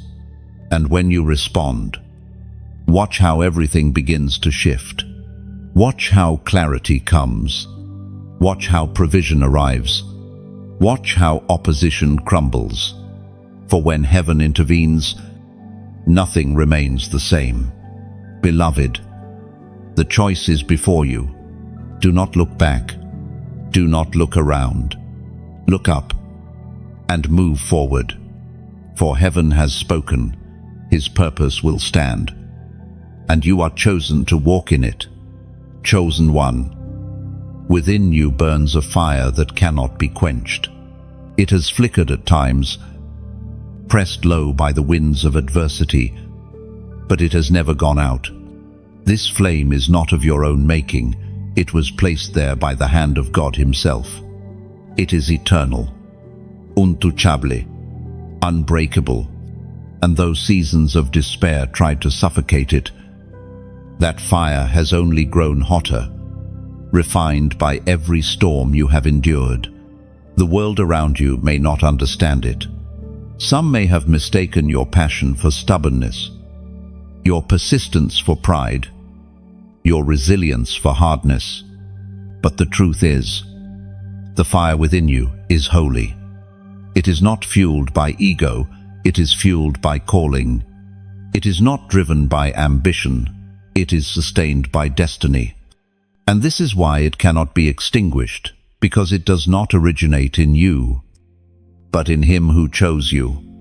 Scripture says in the book of Jeremiah, chapter 20, verse 9, "But if I say, I will not mention His word or speak any more in His name, His word is in my heart like a fire shut up in my bones.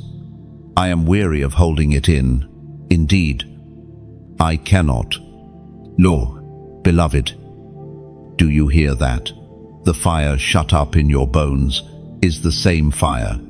Jeremiah spoke of the word of God alive within you.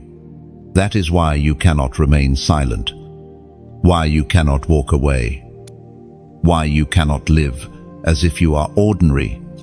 Even when you tried, the fire would not let you. Even when you attempted to quiet your spirit, the fire burned louder. You may grow weary, but you cannot escape it, for the flame is part of who you are. This fire explains so much about your journey. It explains why complacency has never satisfied you. Others may settle into routines, but you always felt restless, yearning for more. It explains why compromise leaves you unsettled, why sin weighs heavier on you than on others. The fire within refuses to let you be comfortable with what kills your spirit. It demands purity, purpose, and passion. It insists you rise to the standard of your calling. Beloved chosen one, you must understand that this fire is both gift and responsibility. It is a gift because it sustains you when everything else fails. When motivation dies, the fire revives you. When despair whispers, the fire shouts louder. When shadows press in, the fire lights your path. But it is also responsibility, because a fire cannot be wasted. If you let it sit unused, it will consume you with frustration. Fire must burn, must spread, must ignite. That is why you feel restless when you do not walk in. Your calling the fire is demanding release. Think of Moses at the burning bush. The fire that burned but did not consume was a symbol of the eternal flame of God's presence. You are like that bush. Chosen one, the flame burns within you. Yet you are not consumed. You may feel the intensity of it, but it does not destroy you. It refines you, purifies you, and calls you deeper into destiny. This fire is also your protection. Darkness fears it. Demons cannot approach it. It illuminates your path and blinds your enemies. That is why certain people could not stay in your life. The fire made them uncomfortable. That is why certain doors closed. The fire revealed they were not for you. And though it hurt to lose them, it was necessary, for the fire cannot be dimmed to keep company with shadows. Beloved, let this truth strengthen you. No storm can put out what heaven has lit. Rain may fall, winds may howl, but the flame will continue to burn, because it is not sustained by earthly elements, it is sustained by the breath of God. The same Spirit that hovered over the waters in creation is the Spirit breathing upon your flame today.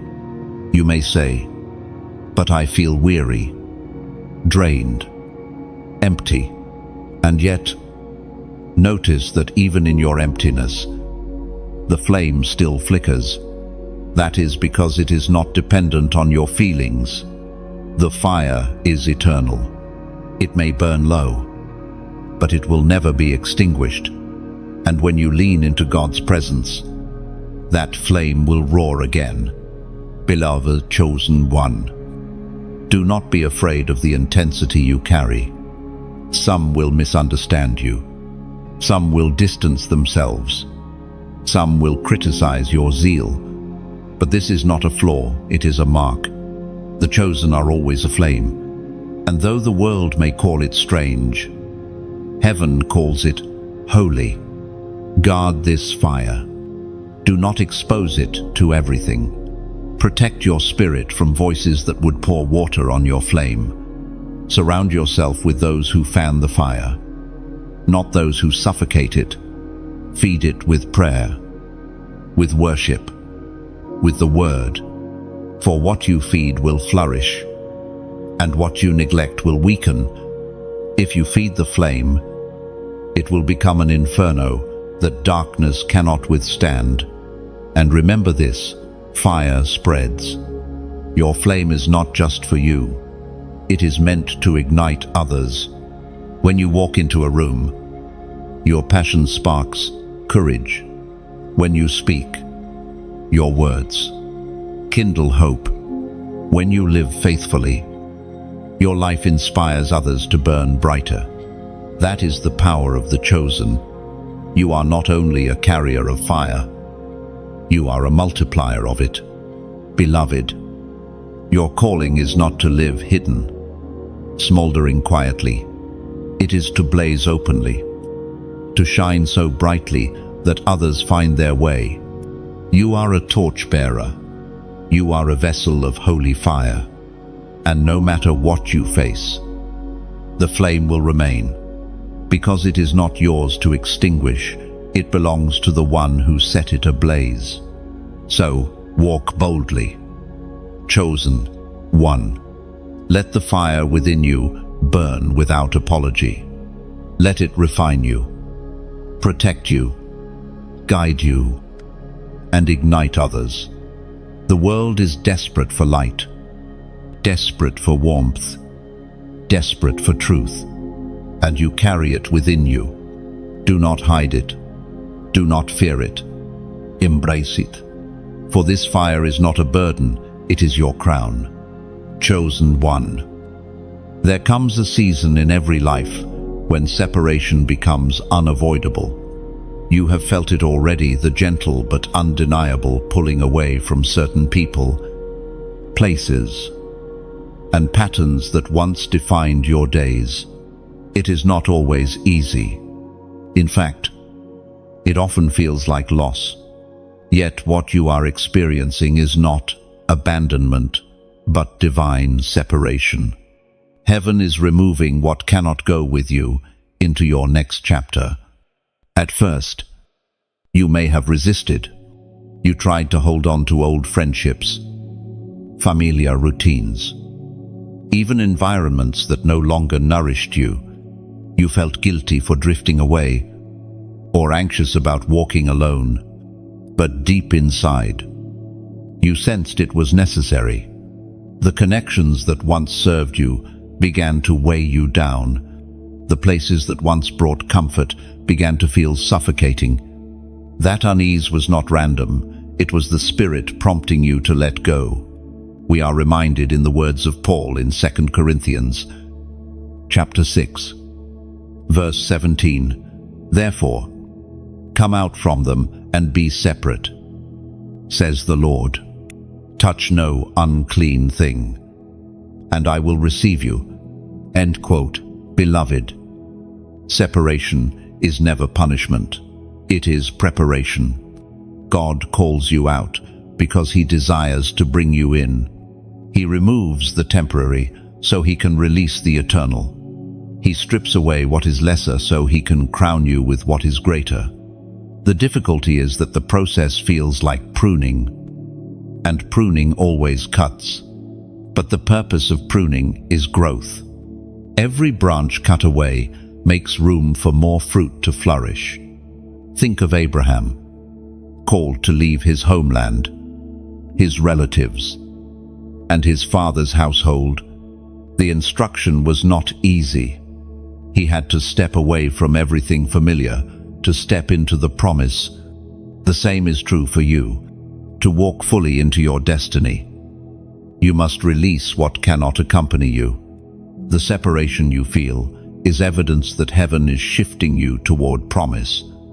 Beloved chosen one, do not fear the loneliness that comes with this season, for though certain voices are gone, God's presence grows louder. Though some companions depart, angels draw nearer.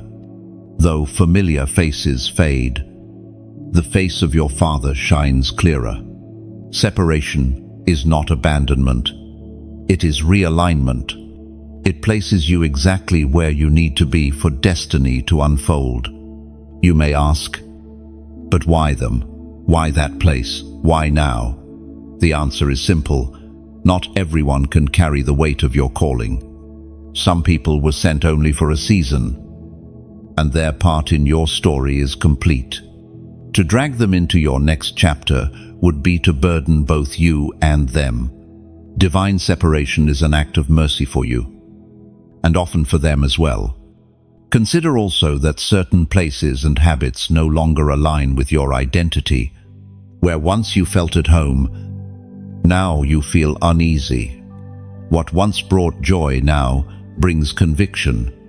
That is not a sign of regression, but of growth.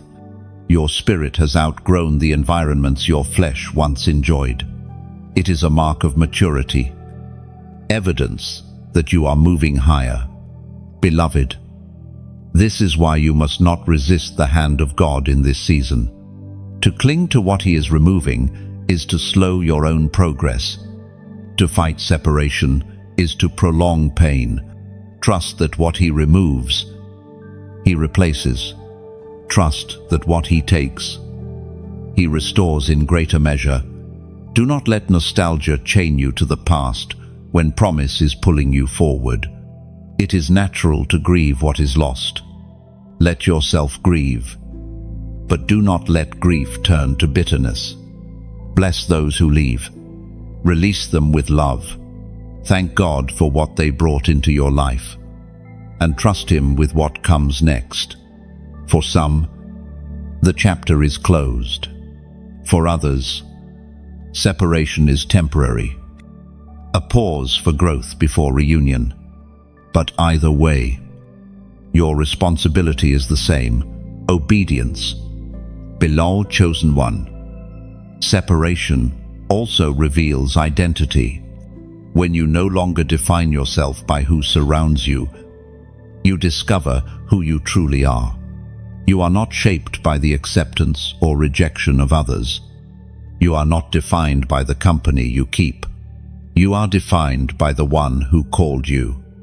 And often, it is only in solitude that this truth becomes clear. Think of Jesus, led by the Spirit into the wilderness. Alone, He faced temptation. Alone, He discovered strength, alone. He affirmed his identity as the beloved Son. Without the separation of the wilderness, there would have been no public ministry. In the same way, your season of separation is birthing clarity, authority, and unshakable identity. Do not despise the wilderness.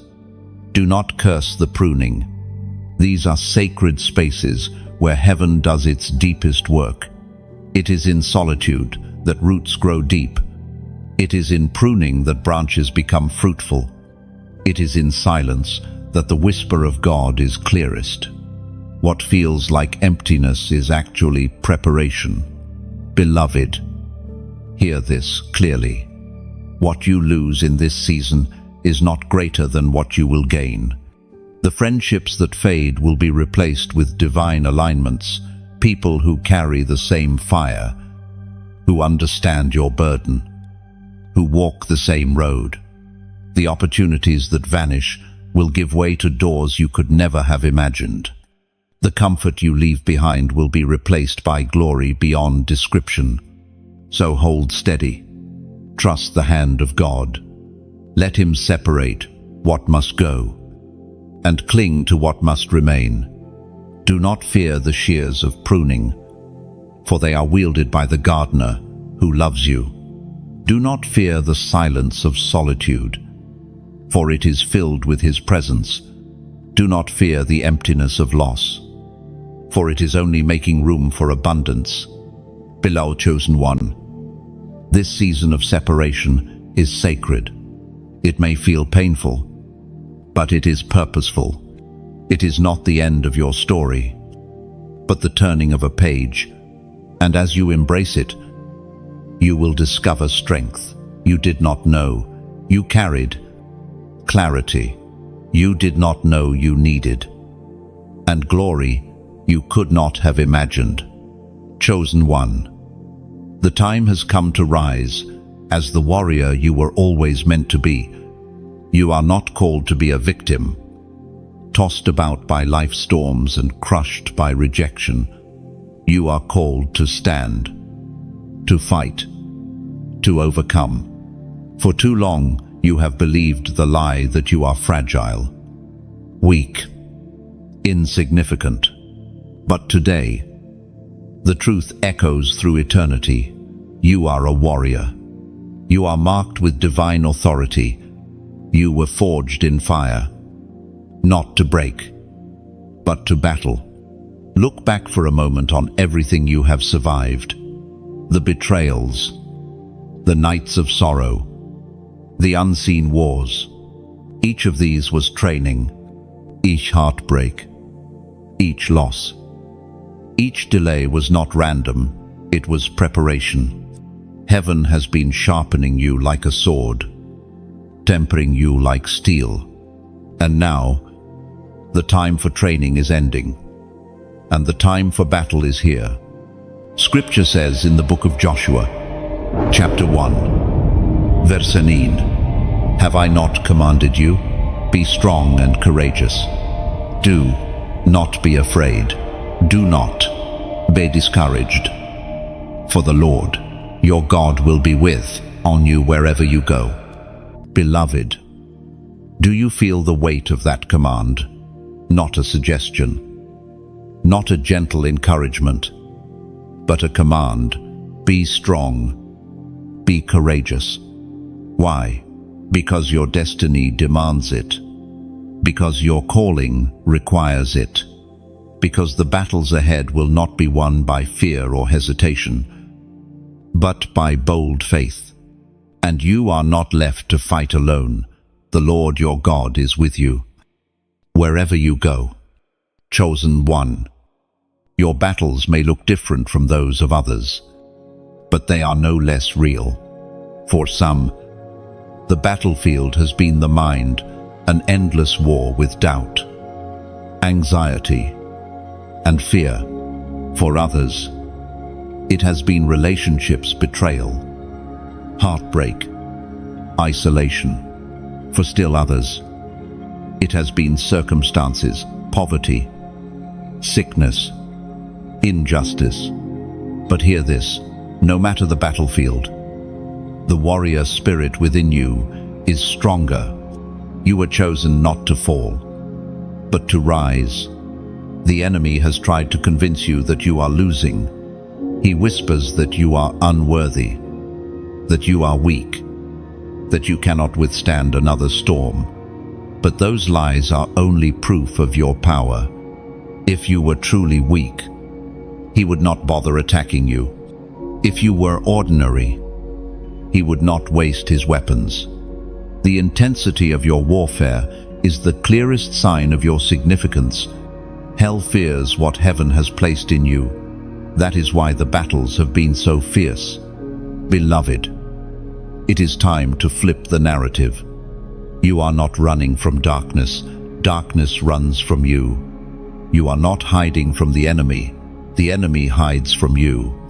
You carry a light that blinds him, a fire that consumes his schemes, a strength that crushes his plans.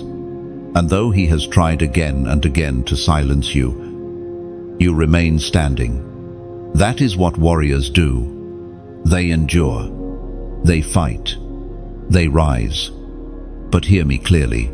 A warrior's strength is not in their weapons alone, but in their heart, your resilience, your unshakable faith, your refusal to quit. That is what makes you unstoppable. You may feel weary, but your spirit is unbroken. You may feel wounded, but your mission is intact. And soon, the very scars you carry will testify to your victories. Beloved, chosen one, reason now. Take your place on the battlefield of destiny.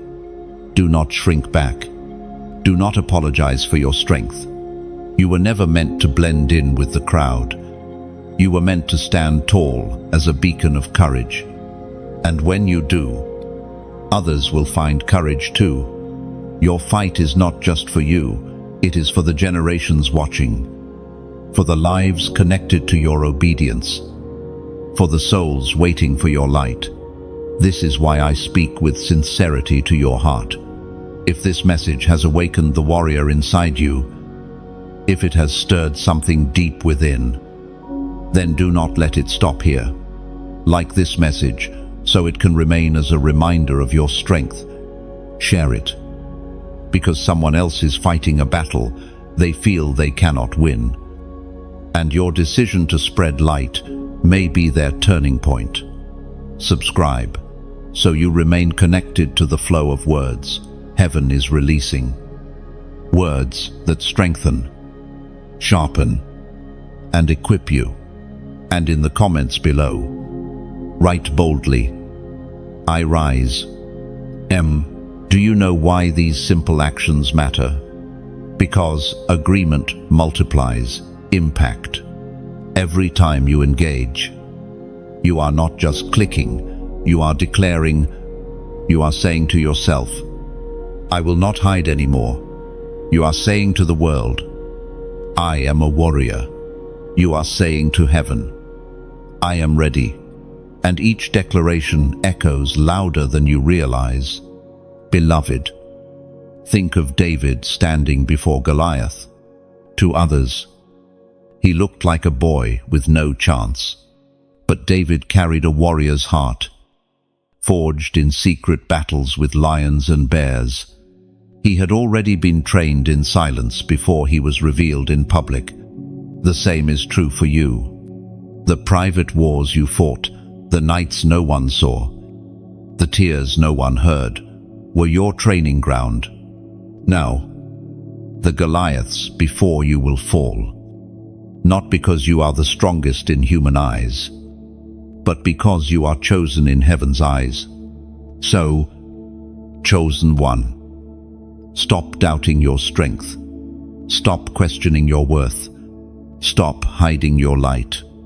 The world does not need another copy. It needs your authentic fire. You are equipped. You are ready. You are chosen. And no weapon, nor storm, nor enemy, No shadow can cancel what heaven has already decreed. You are a warrior who rises.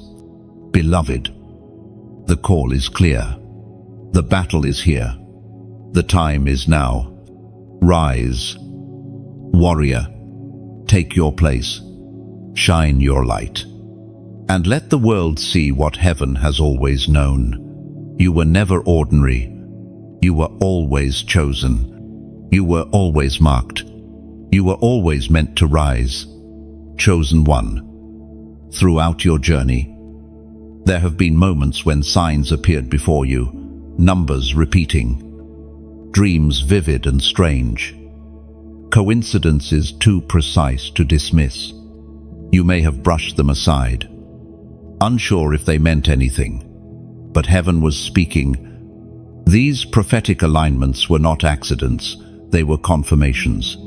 They were divine markers on your path.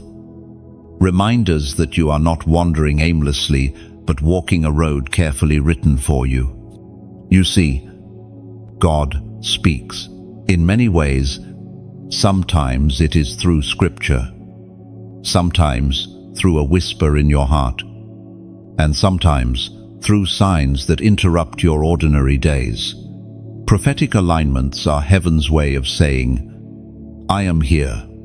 I am guiding you. Keep walking. These alignments may come as repeated numbers like 3:33 or 11:11, dreams that echo truths you later see unfold, or encounters with strangers who unknowingly speak exactly what you needed to hear. It is written in the book of Job, chapter 33, verses 14 to 15. For God does speak now, one way, now another, though no one perceives it. In a dream, in a vision of the night, when deep sleep falls. Beloved, heaven has always been speaking. The question is not whether God is silent, but whether we perceive his voice. Prophetic alignments train our eyes to see beyond the natural. They pull back the veil, showing us that our lives are not random, but orchestrated. They remind us that every step is under watchful guidance. Consider how Abraham was shown the stars as a prophetic sign of his descendants, or how Gideon asked for the fleece to be wet with dew as confirmation of his calling. These signs were not the foundation of their faith, but they were encouragements along the way. In the same way, the signs you have seen are not the destination. They are reminders that you are still on course. Beloved chosen one. The enemy often tries to counterfeit prophetic signs, clouding them with confusion or superstition. That is why discernment is critical. Not every dream is divine. Not every coincidence is holy. But when the alignment carries peace, when it pushes you toward righteousness, when it confirms what God has already whispered, you can trust it is from him. True prophetic signs will never contradict his word, and they will always point you closer to him. Perhaps you have seen numbers repeating, like 777 or 1212, and felt a strange stirring. Perhaps you've dreamt of doors opening or of being clothed in garments of light. Perhaps you've had encounters where someone said something seemingly ordinary, but it pierced your heart like prophecy. These are not to be dismissed. They are breadcrumbs left by heaven, guiding you along the path of destiny. Beloved, prophetic alignments also prepare you for what lies ahead. They are glimpses into the future, encouraging you to endure present trials. A dream may warn you of danger, allowing you to pray and avert disaster. A repeated phrase may remind you of a promise, giving you strength to push through difficulty. These are heaven's love notes, written into the fabric of your daily life. Think about your own journey. How many times did a sign appear at just the right moment? A scripture verse you happened to open to that answered your deepest question. A song on the radio that spoke to your exact situation. A stranger who spoke words you had whispered only to God. These are not accidents. They are alignments. And the more you notice them, the more you realize you are deeply known, deeply seen, deeply guided. Beloved chosen one, do not fear these signs. They are not to be worshipped, but to be treasured as reminders of the one who loves you. They are like whispers in the dark, gentle nudges saying, you are not alone. When confusion surrounds you, signs confirm. When doubt rises, signs strengthen. When despair presses, signs renew hope. But signs are only meaningful if you act upon them. A prophetic alignment that confirms your destiny means nothing if you ignore it. When heaven reveals a sign, it is an invitation to respond, to pray, to trust, to obey. Signs are not entertainment, they are divine communication. And when you treat them as such, they become powerful anchors of faith. Beloved, be attentive. Do not rush through life blind to the alignments placed in your path. Pause. Reflect. Ask, Lord, what are you saying through this? And you will be surprised how often the Spirit responds, connecting the dots you thought were random into a picture that reveals destiny. This is also why your sensitivity is a gift.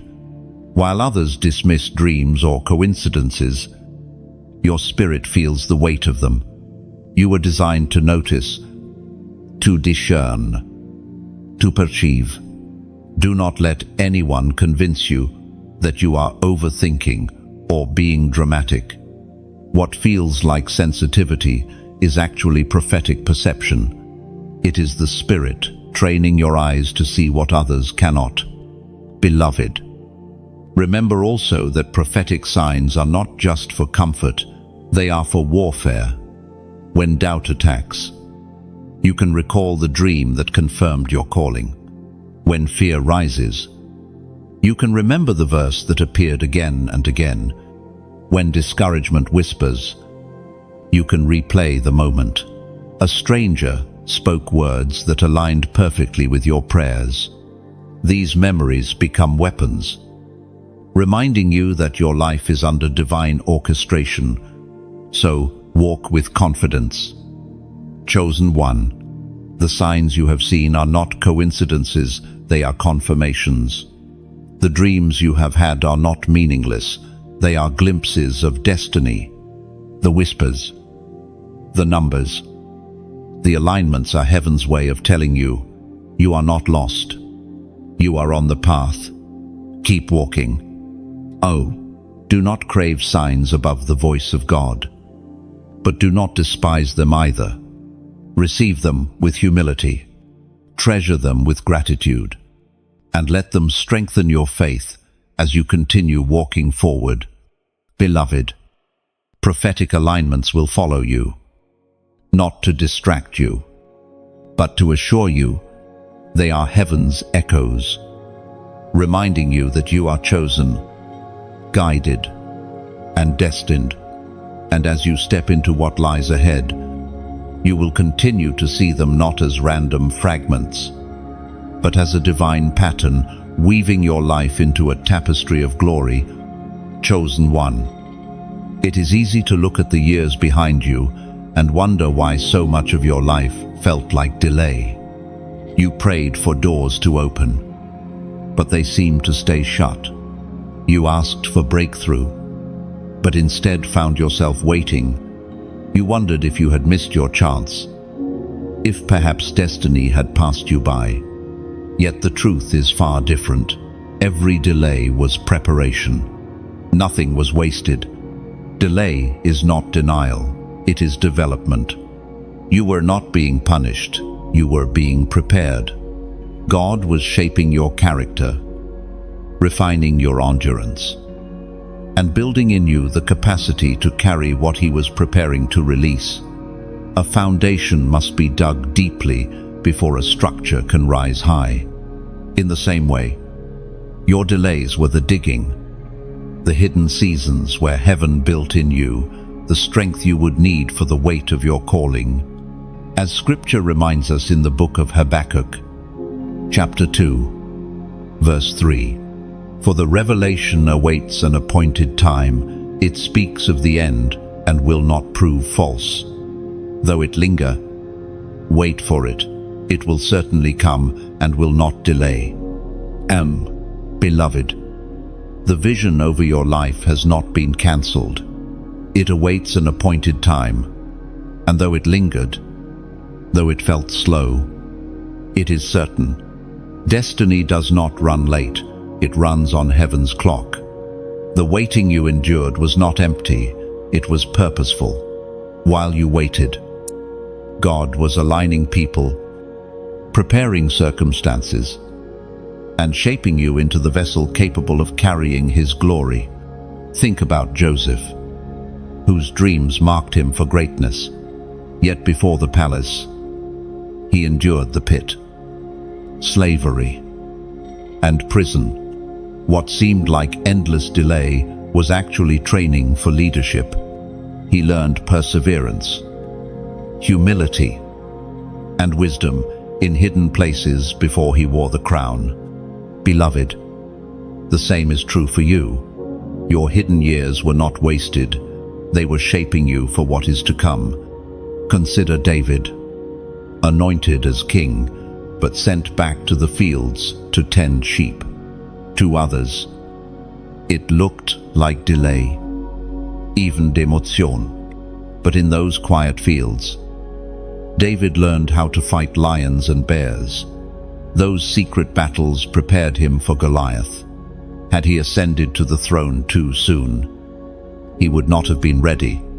In the same way, your private battles have been the training ground for your public destiny.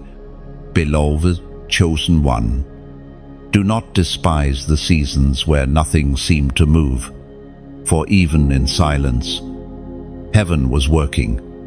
God was weaving threads you could not see, aligning the tapestry of your story. He was protecting you from doors you thought you wanted, but that would have destroyed you.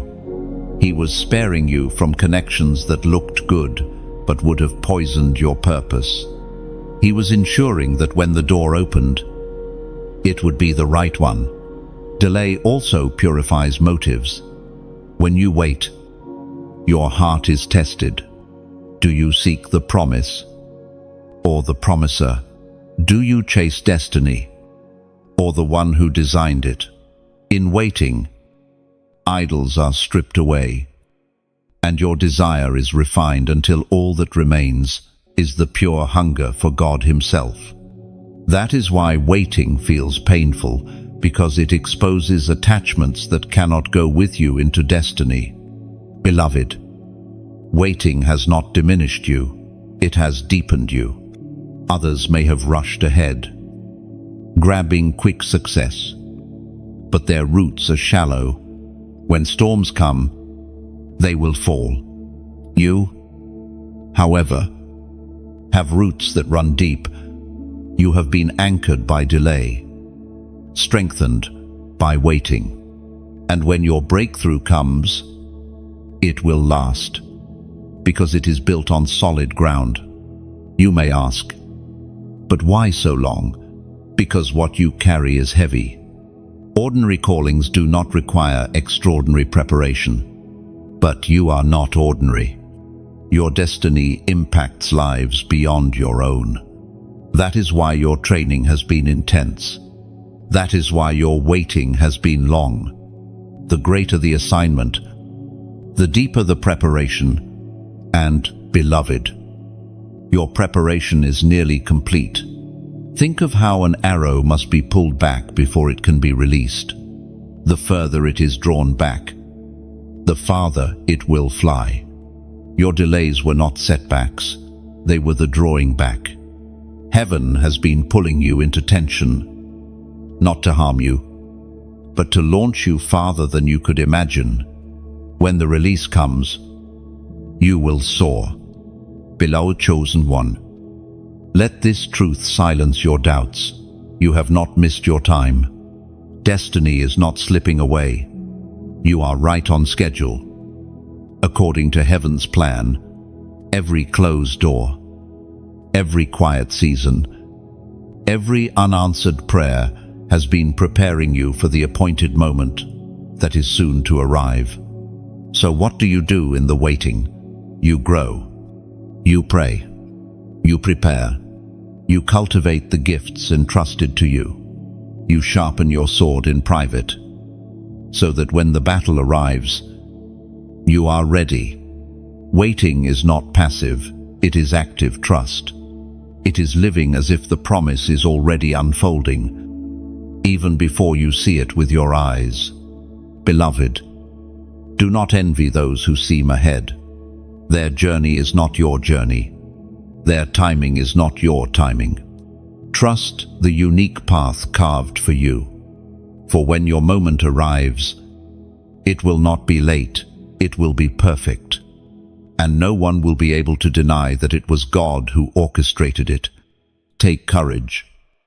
Chosen one, the delays you endured are not wasted years. They are hidden investments. And soon, the harvest will overtake you. The revelation will speak. The promise will manifest. The vision will unfold. And you will see that every moment of waiting was worth it. So hold steady. Do not lose heart. What you have been waiting for is not gone. It is on its way. And when it comes, it will not delay a single moment longer than heaven's perfect time. Chosen one. There are moments when the Spirit of God presses so strongly on your heart that you cannot ignore it. This is one of those moments. Heaven is leaning in, urging you to awaken, to act, to choose with clarity. You have carried dreams, promises, and visions for so long, but the time for delay has ended. Heaven's urgency is here. This is not casual. This is not routine. This is divine summons. You may have felt the pull in your spirit already, the sense that something must change, that you cannot keep living as before.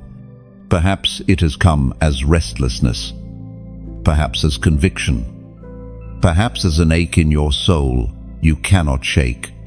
That is not coincidence. That is the voice of eternity, calling you to alignment. The window of opportunity is open, and you must step through it before it closes. Scripture says in the book of Hebrews, chapter 3, verse 15, "Today, if you hear his voice, do not harden your hearts as you did in the rebellion." And, beloved, notice the word today, not tomorrow, not someday, but today. Urgency is woven into that command. When God speaks, the only right response is obedience. To harden your heart, to delay, to push aside the call that is rebellion, and rebellion is costly. Heaven has held back judgment for you many times, but mercy does not linger forever. When God says move, it is dangerous to stay still. Chosen one. Think about Israel in the wilderness. They stood on the edge of promise, yet fear and delay caused them to wander for 40 years. The land was always theirs, but they missed their moment. Do not let that be your story. You have wandered long enough. The time has come to step into promise. Heaven's urgency demands it. Perhaps you are asking, but what if I fail? Hear this. Failure is not the greatest danger. Refusal is. Heaven can redeem mistakes, but it cannot bless disobedience, even if your steps are imperfect. They will be covered if they are taken in faith. What God cannot work with is refusal, hesitation, or a hardened heart. That is why the Spirit presses you now, because the cost of waiting is too high. Beloved, chosen one, you may not feel ready. You may think your strength is too small, your resources too limited, your wisdom too weak. But readiness does not come before obedience. Readiness is born in obedience. When you say yes, heaven supplies what you lack. When you move, heaven moves with you. That is why the Spirit is urging you now, step out and trust. The provision will follow. The urgency you feel is not meant to scare you, but to awaken you. It is heaven's alarm clock, shaking you from slumber, reminding you that destiny cannot be postponed indefinitely. You are one decision away from breakthrough, one act of obedience away from the unfolding of promise. Do not let hesitation rob you of what eternity has prepared. Beloved, pause for a moment and reflect. How many times has God whispered to you, and you delayed? How many opportunities slipped because you told yourself, later? How many moments of mercy were extended, yet not embraced? This is why heaven presses now. You cannot afford another delay. The time is now. The door is open. The call is clear. So I invite you to seal this urgency with a prophetic act. In the comments below, type this number, 555. Why 555? Because it is a number of divine grace multiplied. Grace has carried you until now, and grace will carry you forward. By writing it, you are declaring, I will not delay. I will walk in the urgency of today. I will respond while the window is open. It is not about digits, it is about declaration. It is about agreeing with heaven's summons in this very moment. Beloved, do not underestimate the power of small acts of obedience. When you type those numbers, you are telling heaven, I hear you. You are telling the enemy, I refuse to hesitate. You are telling yourself, my time is now. And heaven responds to faith expressed in action. Remember Noah. He built the ark not when the rain came, but when the sky was still clear. That was urgency. Remember Rahab. She hid the spies before Jericho fell, not after. That was urgency. Remember Peter. He stepped out of the boat while the waves still roared.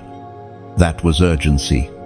Each of these moments changed history because someone acted when God spoke, not when it was convenient. Beloved chosen one, urgency is not a burden, it is a gift. It means you are still on heaven's radar, still within reach of your calling, still preserved for purpose. Many ignored the call until their hearts grew hard, but you still feel it. That means mercy is active. That means heaven has not given up on you. That means this word is your lifeline, pulling you from hesitation into destiny. So rise. Do not delay. Let heaven's urgency move you into obedience. Align yourself with the Spirit's prompting. Break free from hesitation and step boldly into what has been waiting for you all along. The window is open. The moment is here. The Spirit says today, chosen one. There have been times when the shadows around you felt overwhelming. Fear gripped your chest. Doubt clouded your vision. Darkness whispered that you were abandoned, that your light had gone out, that hope was lost. Yet, even in those moments, something inside you refused to die. A spark remained, and that spark, though small, terrified the darkness, because it was proof that the light within you could not be extinguished. You may not realize it, but your very presence disrupts the plans of darkness. The enemy has thrown wave after wave against you, not because you are weak, but because you are a threat. Darkness fights what it fears, and it fears the chosen ones most of all. That is why you have faced resistance greater than others. That is why your nights have been heavier, your storms fiercer, your trials longer. The weight of opposition is proportionate to the weight of your calling. As it is written in the Gospel of John, chapter 1, verse 5, "The light shines in the darkness, and the darkness has not overcome it." Oh, beloved, that verse is your story. No matter how deep the shadows pressed, the light in you endured. Darkness did not overcome you. It tried. It strategized. It sent its fiercest storms. But you remain. You shine. You carry a flame that will not be snuffed out. Because it is not sustained by you alone, it is sustained by the Spirit of God within you. Think of all the times you should have fallen. The depression that nearly swallowed you. The betrayals that almost crushed you. The attacks that came out of nowhere to anyone else. Those moments might have been the end, but you were preserved. Not because of your own strength, but because your light is eternal. That is what it means to be chosen. You carry something indestructible. Beloved chosen one, understand this. Your light is not for you alone. It is a beacon for others. The lost find direction when they see you standing. The weary find courage when they hear your voice. The broken find healing when they encounter your presence. That is why the enemy has fought so hard to cover you in darkness, because if you shine, others will see. And once they see, they too will rise. Do not underestimate the power of your light. It may feel small to you, but even the smallest flame drives away shadows. One candle in a dark room changes everything. And your life is more than a candle, you are a torch. Set ablaze by the fire of heaven. Darkness trembles when you wake in the morning, because it knows your light will shine again. Beloved, you must also understand that light is not meant to be hidden. The temptation after trauma is to withdraw, to cover your flame, to protect yourself from further hurt. But hiding does not heal. Hiding only starves the world of the very light it needs. You were not chosen to be hidden. You were chosen to be revealed. Your scars do not disqualify your light.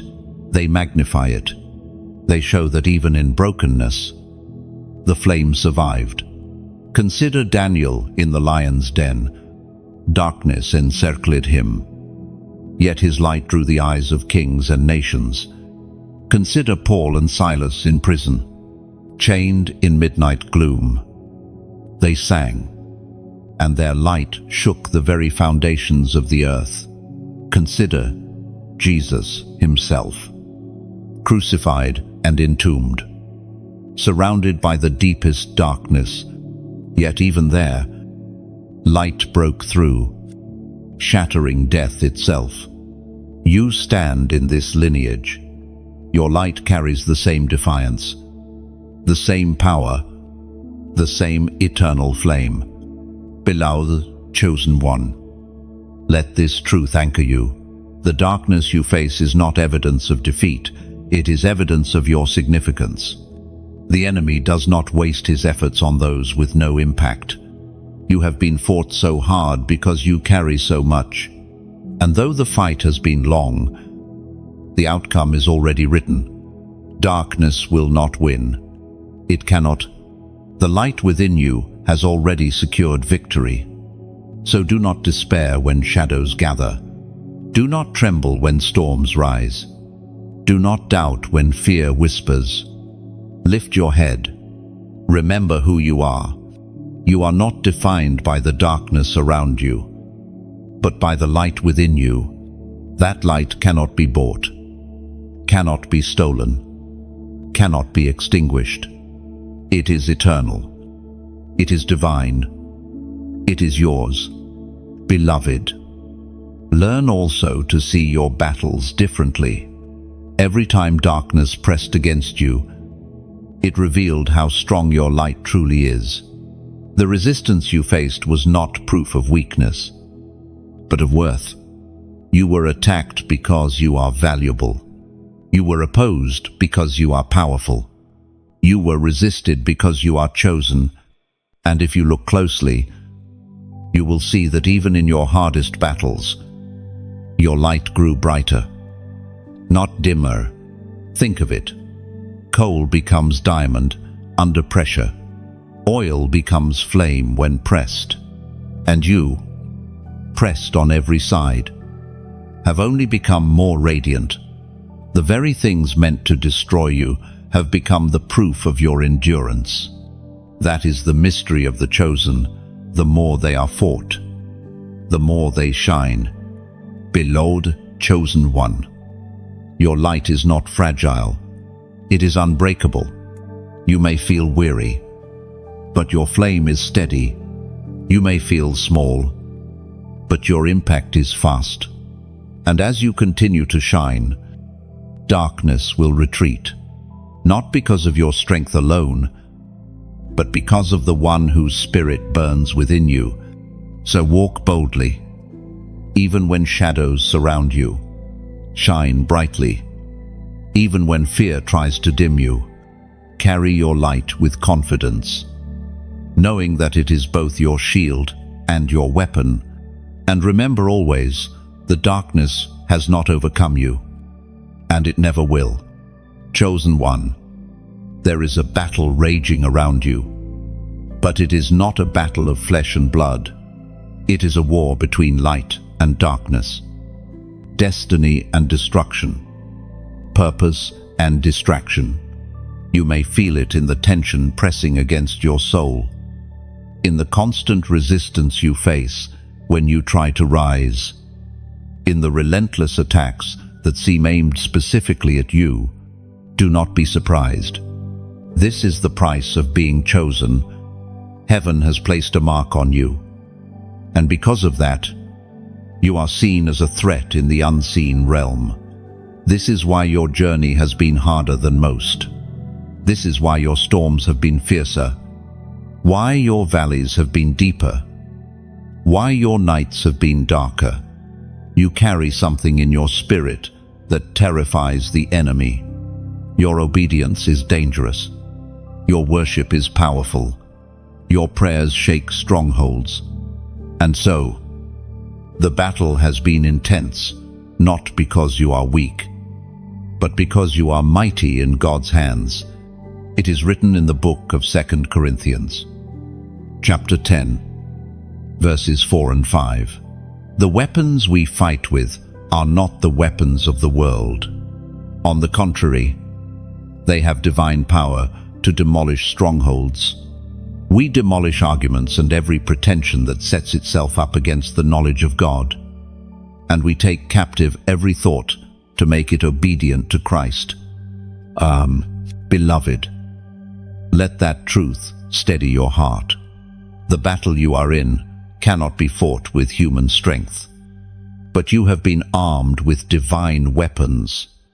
Your prayers are not empty words. They are arrows piercing darkness. Your worship is not just a song, it is a sword cutting through shadows. Your faith is not mere belief, it is a shield that extinguishes every fiery dart. You are not unarmed. You are fully equipped. Chosen one. Think about the times when the battle was fiercest. You were weary, yet you still prayed. You were broken, yet you still lifted your voice. You were trembling, yet you still believed. That was warfare. And even when you felt weak, Your persistence in those moments was striking blows against the enemy. Never underestimate the power of endurance. Sometimes standing is the greatest act of war. But hear this also: you are not meant to fight alone. The God who called you stands beside you. His angels surround you. His Spirit empowers you. And when you lift your hands, heaven moves on your behalf. You are not a solitary soldier. You are part of heaven's army, backed by the authority of the King of Kings. Beloved, you must learn to see your life through the lens of warfare. Opposition is not proof of failure, it is proof of impact. Resistance is not evidence that you are wrong, it is confirmation that you are right where you need to be. Do not curse the battle. Embrace it, for it is shaping you into a warrior who knows how to fight, not just for yourself, but for others. And this is why your story matters so deeply. Others are watching you, silently drawing courage from your endurance. They see your scars and realize survival is possible. They hear your prayers and realize hope is real. They watch you rise again and again and realize they too can rise. Your warfare is not wasted. It is a testimony being written in real time. Beloved chosen one, if this word stirs your heart, let it not end here. I want to invite you with all sincerity, like this message, so it remains close to you when battles rise again. Share it with someone who is in the fight of their life. Someone who needs to know they are not alone. Subscribe so that you can continue walking in step with these reminders. For more words of strength are yet to come, and you do not want to miss them. Each act of engagement is more than digital, it is spiritual. It is saying, I will not fight alone. I will spread strength. I will stay connected to the flow of encouragement. End quote. Think about it this way, the same way this message found you in your battle. It can find someone else in theirs. By sharing, you become a vessel of light, carrying strength into places you cannot physically go. By subscribing, you ensure that heaven's voice continues to echo in your life, reminding you of your authority when storms rise again. By liking, you anchor this word to return when you need it most. Beloved, this is not about numbers. It is about souls. Each click, each share, each act of obedience is a spark that ignites fire in another life. And when enough sparks ignite, the darkness has no choice but to retreat. That is how revival begins, not with one, but with many carrying the flame together. So, chosen one, take courage. The war is fierce, but victory is certain. You are not fighting for victory, you are fighting from victory. The cross has already sealed the outcome. Your task is to stand, to endure, to shine. And as you do, you will see strongholds crumble, chains break, and light invade darkness. Lift your head high, straighten your shoulders, grip your weapons tightly. You are a warrior in the army of heaven, chosen for such a time as this. And no power of darkness can withstand the authority you carry. Chosen one, you have been carried through storms you thought would end you, through valleys where the shadows seemed too thick, through nights where silence weighed heavy on your chest.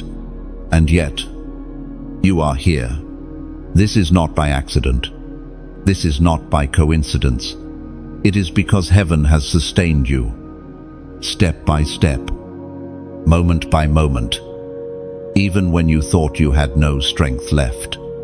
You must see this clearly. Survival is not the end of your story. You were not preserved just to exist. You were preserved for purpose. Every tear you shed, every scar you carry, every night you endured in silence, none of it was wasted. Each piece is part of the greater testimony being written through your life. And now, you are entering a season where the pieces begin to make sense. The Word of God declares in the book of Romans, chapter 8, verse 28, "And we know that in all things God works for the good of those who love Him, who have been called according to His purpose." Beloved, let that verse wrap around your heart like armor. All things, your pain, your failures, your losses, your victories are being woven together for good. Not some things, not only the bright days, all things. Even the wounds you thought would break, you are being transformed into weapons of light. Even the losses you thought would destroy you are becoming the soil for new growth. Even the mistakes you regret are being redeemed into wisdom that will guide your steps. Chosen one. Do you realize what this means? It means your life is not random. It means your story is not meaningless. It means your journey, with all its twists and turns, is still under the steady hand of the one who called you. And if He has called you, then no detour, no delay, no disaster can erase your destiny. Think about Joseph once again. Betrayed, sold, imprisoned. Each moment looked like tragedy. But step by step, the threads wove into destiny until he stood as ruler in Egypt, saving nations. What once felt like abandonment revealed itself as orchestration. The same is true for you. Your scars are not random. They are the blueprint of your assignment. Beloved, I know there are nights when you question whether the pain was worth it, whether the weight you've carried has any meaning. But hear this, heaven wastes nothing. The very battles you despised are the ones shaping your authority. The very storms you feared are the ones proving your resilience. The very moments that broke you are the ones preparing you to heal others. This is why you must not hide your story. Your scars are not shame, they are testimony. They are proof that darkness tried to silence you and failed. They are evidence that God's hand was stronger than every storm. Do not cover them. Do not diminish them. Let them shine, for they will light the path for those still walking through their own darkness. Beloved chosen one. Sometimes the enemy whispers, "You have wasted too much time. You have failed too many times. You have nothing left." But those whispers are lies.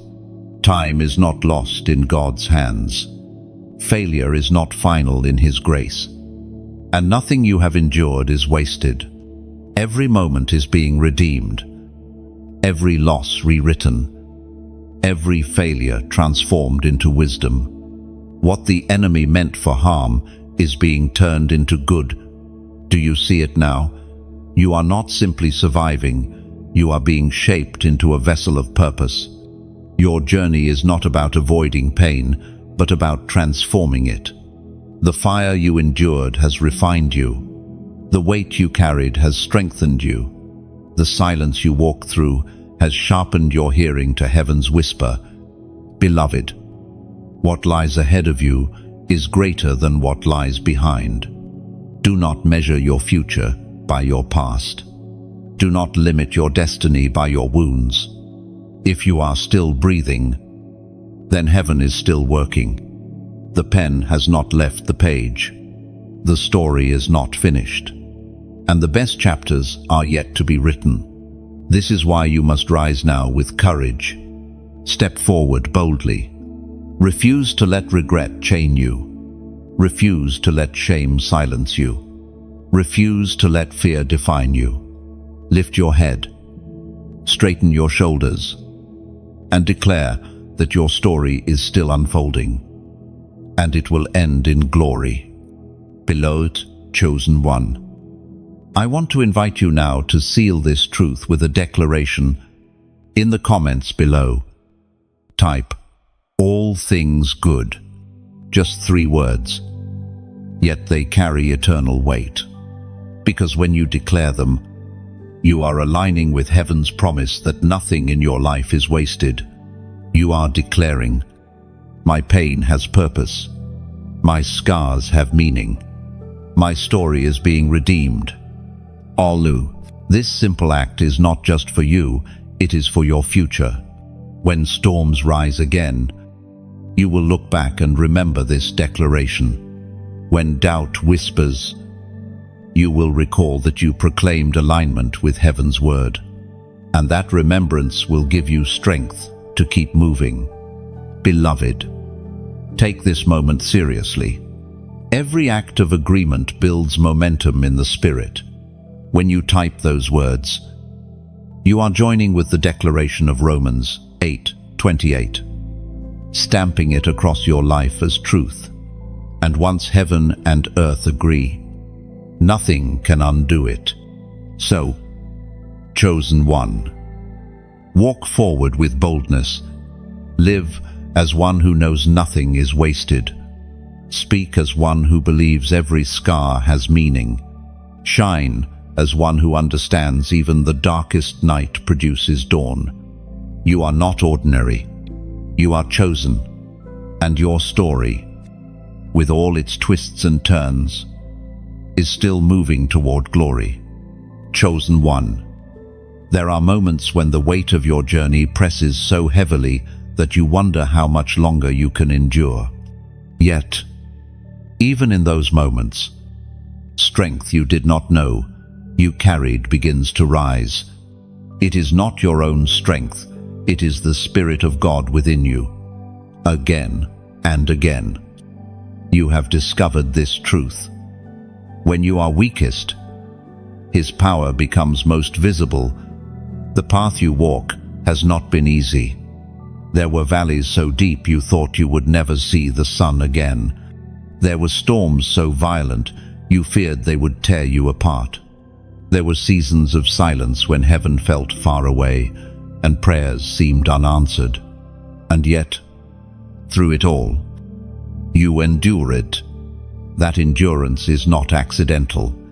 It is the mark of one chosen, sustained not by human will, but by divine grace.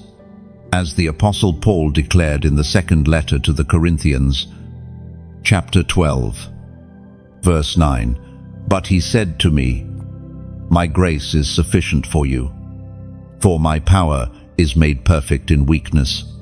Therefore, I will boast all the more gladly about my weaknesses, so that Christ's power may rest on me.'"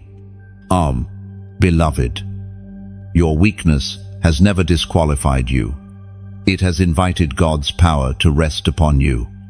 Where others saw failure, heaven saw opportunity.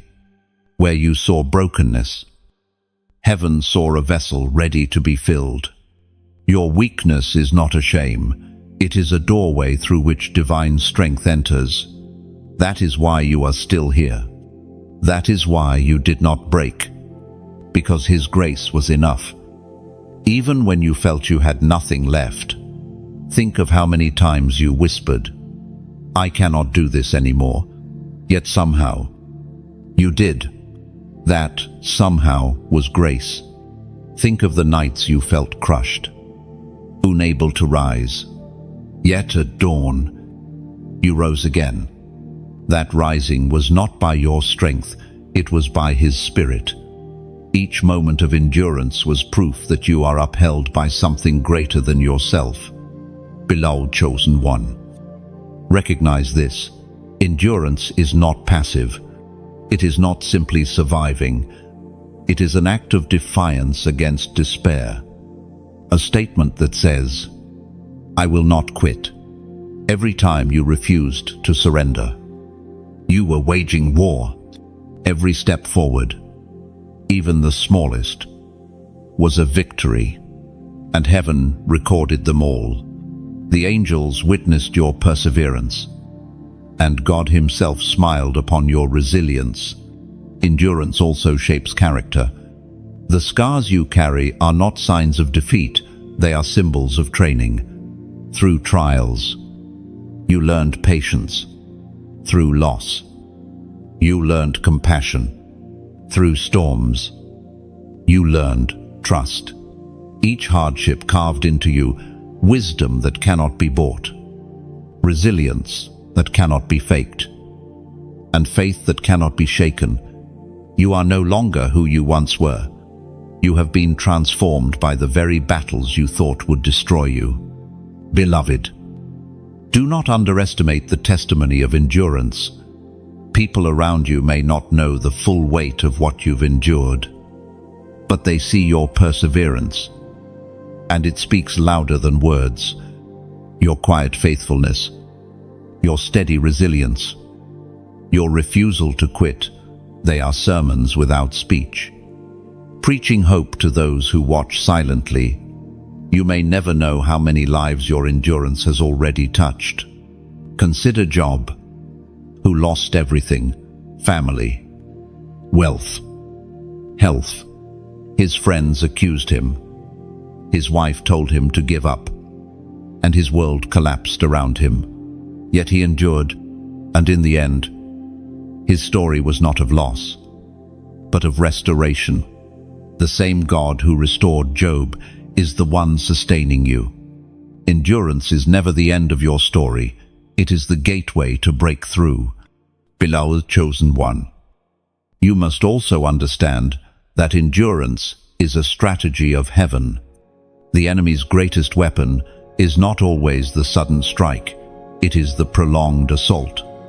He hopes to wear you down, to make you quit. But every day you continue. You rob him of victory.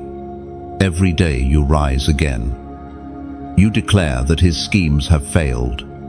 Endurance is warfare, and your endurance has been fierce. There were days you thought you had nothing left, yet you discovered a deeper well inside. That well is the Spirit of God, an endless supply of strength. You may feel drained, but the well never runs dry. That is why you will never truly break. You are sustained by eternal strength, by grace that flows without end, by a spirit that cannot be defeated. Beloved, lift your eyes for a moment. See your life through heaven's perspective. You are not crawling through chaos, you are climbing toward glory. Every step upward requires effort, but each one brings you closer to the summit, and soon the view will make sense of the climb. You will see that the sweat, the tears, the bruises were not wasted. They were the price of reaching destiny. Do not despise your scars. They are evidence of battles won. Do not despise your weariness. It is proof of progress. Do not despise your endurance. It is your crown, for when others would have quit, you remained. And in the language of heaven, endurance is victory. Beloved chosen one, hear this clearly. Your endurance is not only for yourself, it is for the countless souls connected to you. Your survival inspires their hope. Your perseverance becomes their strength. Your testimony becomes their roadmap. You endure not only for your destiny, but for theirs. That is why your fight has been so fierce, because your endurance carries multitudes. And though the road has been long, do not think it endless.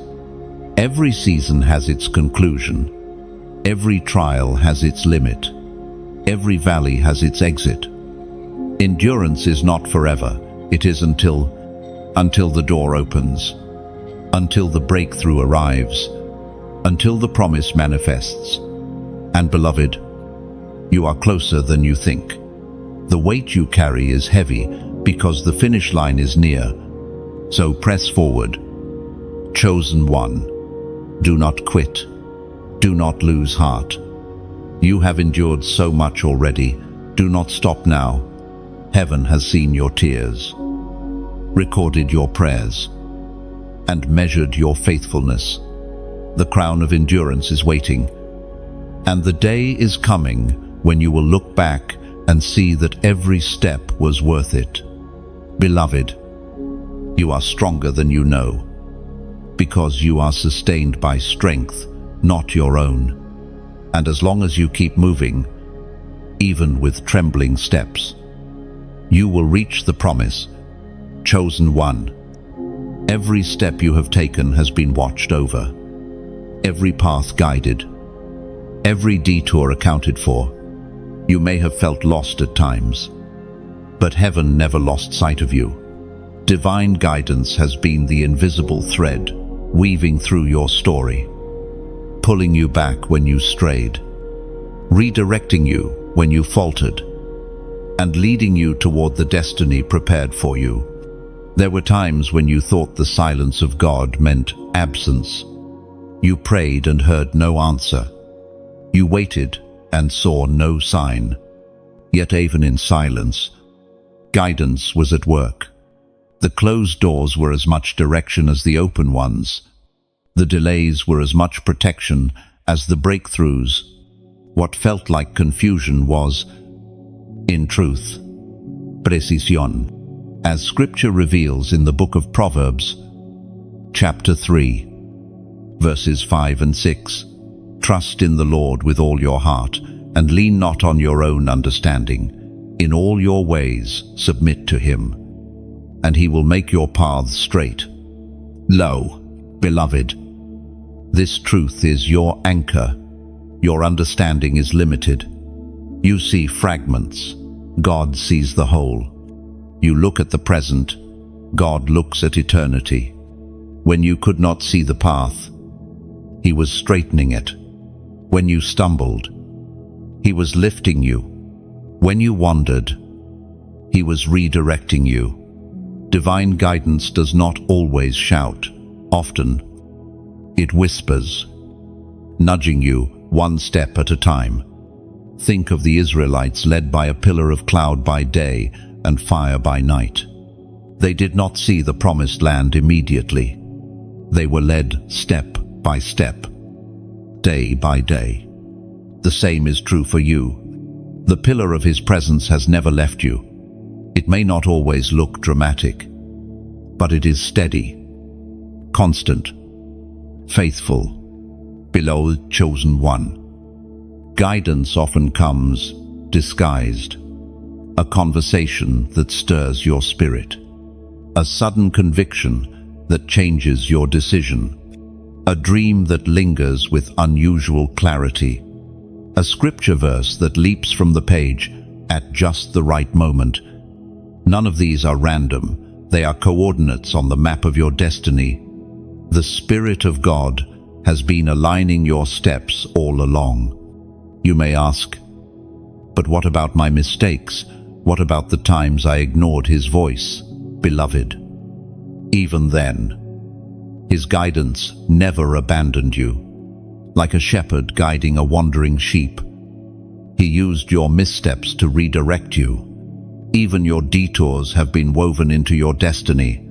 What the enemy intended for harm, God has bent back into your journey as wisdom, as testimony, as strength. You are never too far gone for his guidance to reach you. Consider Jonah, who ran in the opposite direction of his calling. Even there, divine guidance pursued him, not to destroy him, but to redirect him. The storm, the fish, the second chance, all were instruments of guidance. In the same way, your wrong turns have been redeemed.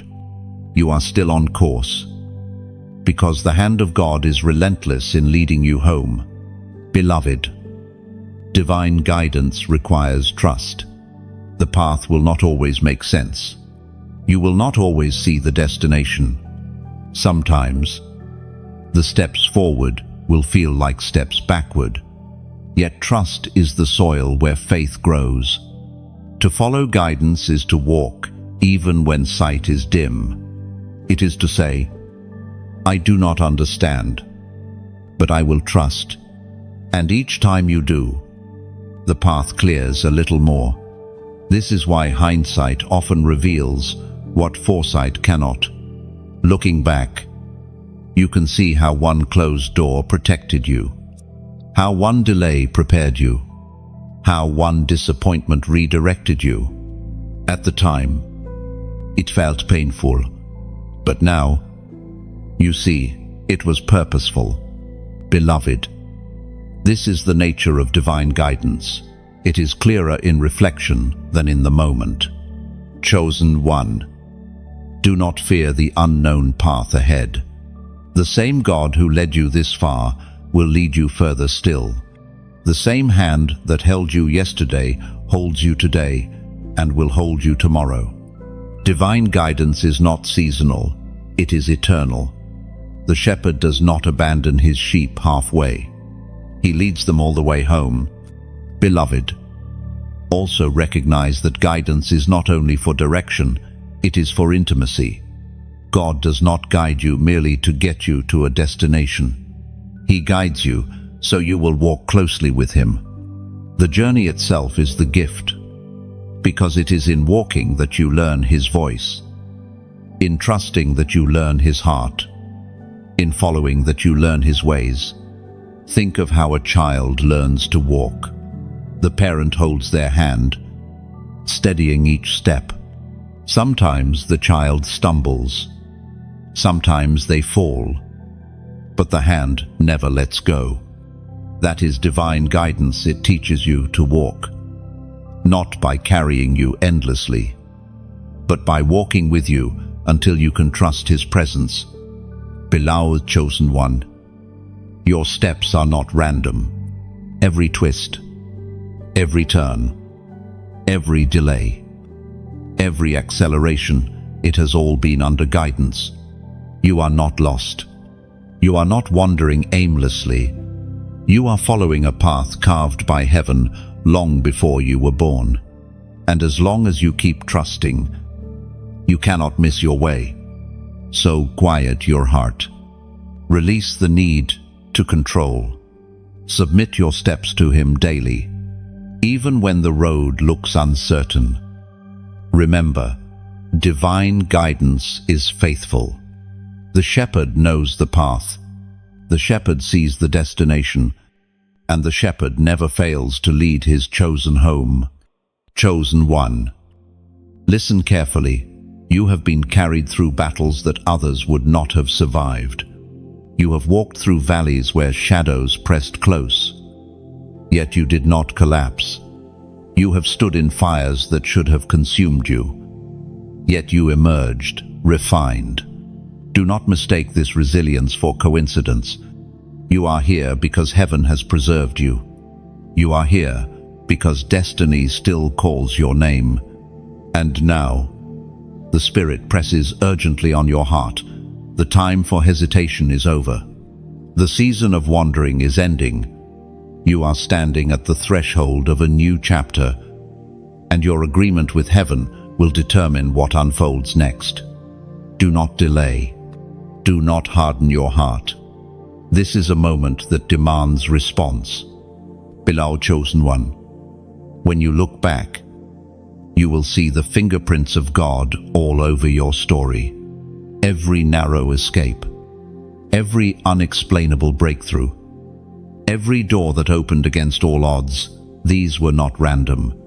They were divine interventions, woven into your life to prove that you are guided, guarded, and chosen. Even when you stumbled, even when you doubted, even when you almost gave up, His mercy carried you through. That same mercy is now calling you higher into the fullness of what was promised. And hear this clearly, heaven has not invested so much in you for you to stop here. The sleepless nights, the tears you've sown, the strength you've gained, they are fuel for your next step. The Spirit is urging you because your story is not just survival, it is transformation. You are crossing into a season where clarity will replace confusion, where peace will silence fear, and where destiny will unfold in power. Step forward, beloved, because heaven is waiting. It is written in the book of Deuteronomy, chapter 30, verse 19. This day I call the heavens and the earth as witnesses against you that I have set before you life and death, blessings and curses. Now choose life, so that you and your children may live. Empty, beloved, hear the weight of those words. Life or death, blessing or curse. Choice is placed before you. Heaven does not force you, it invites you. But the invitation is urgent. To delay is to drift. To refuse is to rebel. The Spirit says clearly, choose life, choose obedience, choose destiny. Chosen one, you have been given mercy after mercy. How many times has God rescued you from what should have ended you? How many times has He covered your mistakes, spared you from consequences, given you another chance? That mercy was not random, it was preparation. It was heaven saying, I am not finished with you. But mercy is not a license to linger in rebellion. Mercy is an invitation to step into alignment. Perhaps you feel unworthy. Perhaps shame whispers, you cannot step into destiny after all you've done. But beloved, that is a lie. Mercy would not have preserved you if you were disqualified. Grace would not have covered you if you were finished. The very fact that you are still here is proof that your calling remains. This is why heaven presses you now. Do not put it off any longer.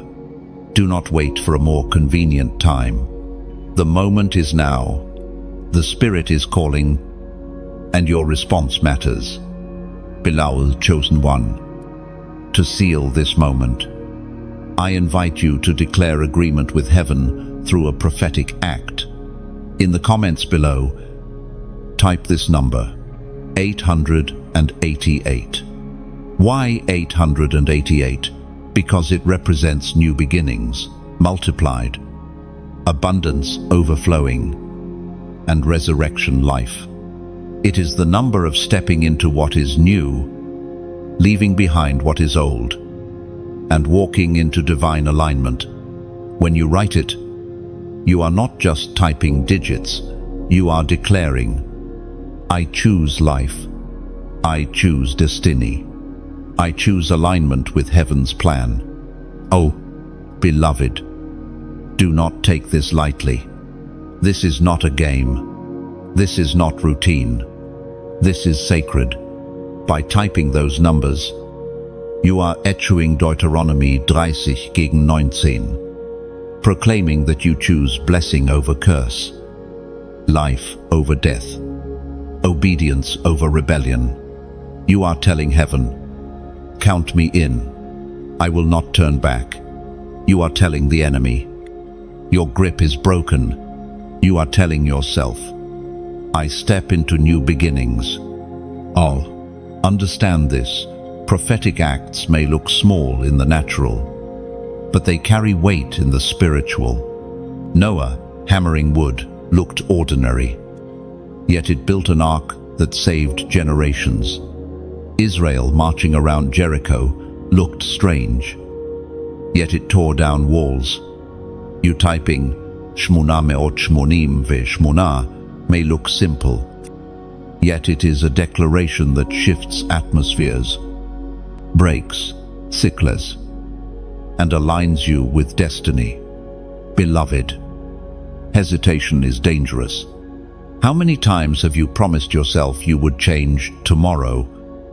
How many times have you ignored the whisper, only to feel it fade?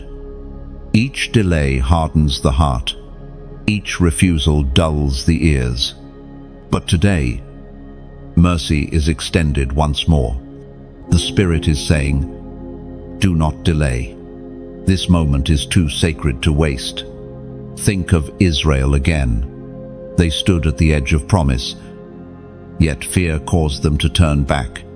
They wandered 40 years because of hesitation. Beloved, do not wander anymore. You have circled the same mountain long enough. The season of wandering is ending, but you must step forward. Chosen one, your life carries weight beyond yourself. Your obedience will ripple into your family, your children, your generations. The choice you make today is not only for you, it is for all connected to you. That is why heaven calls you so urgently. Your yes will unlock doors for many. Your alignment will release blessings beyond your imagination. So rise. Shake off hesitation. Refuse to drift. The choice is before you, life or death, blessing or curse. And heaven leans in, urging, choose life. Beloved, the moment is now, not tomorrow, not someday, now. Chosen one. The Spirit is reminding you once more that you are not just surviving, you are rising into your calling. The seasons of heaviness you endured, the valleys you crossed, the tears you cried in silence, they were not wasted. Each moment has been preparation, shaping you into the vessel you were always meant to be. Now, you are being summoned to live not as one who merely endured, but as one who overcomes. Your future is not defined by wounds, but by the glory you carry. Beloved, chosen one. The enemy thought those seasons of heaviness would bury you forever, but he underestimated the hand of God upon your life. What was meant to silence you only made your voice stronger. What was meant to break you only sharpened your spirit. What was meant to end, you only revealed the resilience heaven had already planted in your soul. You are not here by accident. You are here as a living testimony that no scheme of darkness can override the divine blueprint written over your destiny before time began. And now, beloved, you stand at the threshold of transformation. The old weight is lifting, and the new mantle is falling upon you. Do not cling to yesterday's pain, for it is no longer your portion. Do not chain yourself to past failures, for they are no longer your identity. You are walking into a season where heaven's glory will rest upon you so tangibly that even those who doubted you will be forced to acknowledge it. You are rising as proof that the chosen cannot be hidden, and their light cannot be dimmed. It is written in the book of Isaiah, chapter 60, verse 1, Arise, shine, for your light has come, and the glory of the Lord rises upon you. Beloved, that word is your command. Arise, shine. This is not a suggestion, it is a divine decree. You are not called to hide your light under fear or shame. You are called to shine boldly, to step into the open, to illuminate the world around you. The glory of the Lord is rising upon you, and no darkness can resist it. Chosen one, your very presence shifts atmospheres. Where you walk, hope stirs. Where you speak, courage awakens. Where you pray, chain loosen. You are a carrier of heaven's light, and the time has come to release it without apology. The world does not need more shadows, it needs the brightness of your flame, and that flame is not from you alone. It is the radiance of the glory of God resting upon you. But hear this clearly, shining is not optional for the chosen. You cannot bury what heaven has placed in you. To dim your light is to rob the world of the hope it desperately needs. You were marked to carry light into darkness, to stand when others fall, to rise when others hide. And every time you shine, you declare to the world, "The Lord's glory rests on me." En Spain, beloved. Think of how many times the enemy tried to snuff out your light.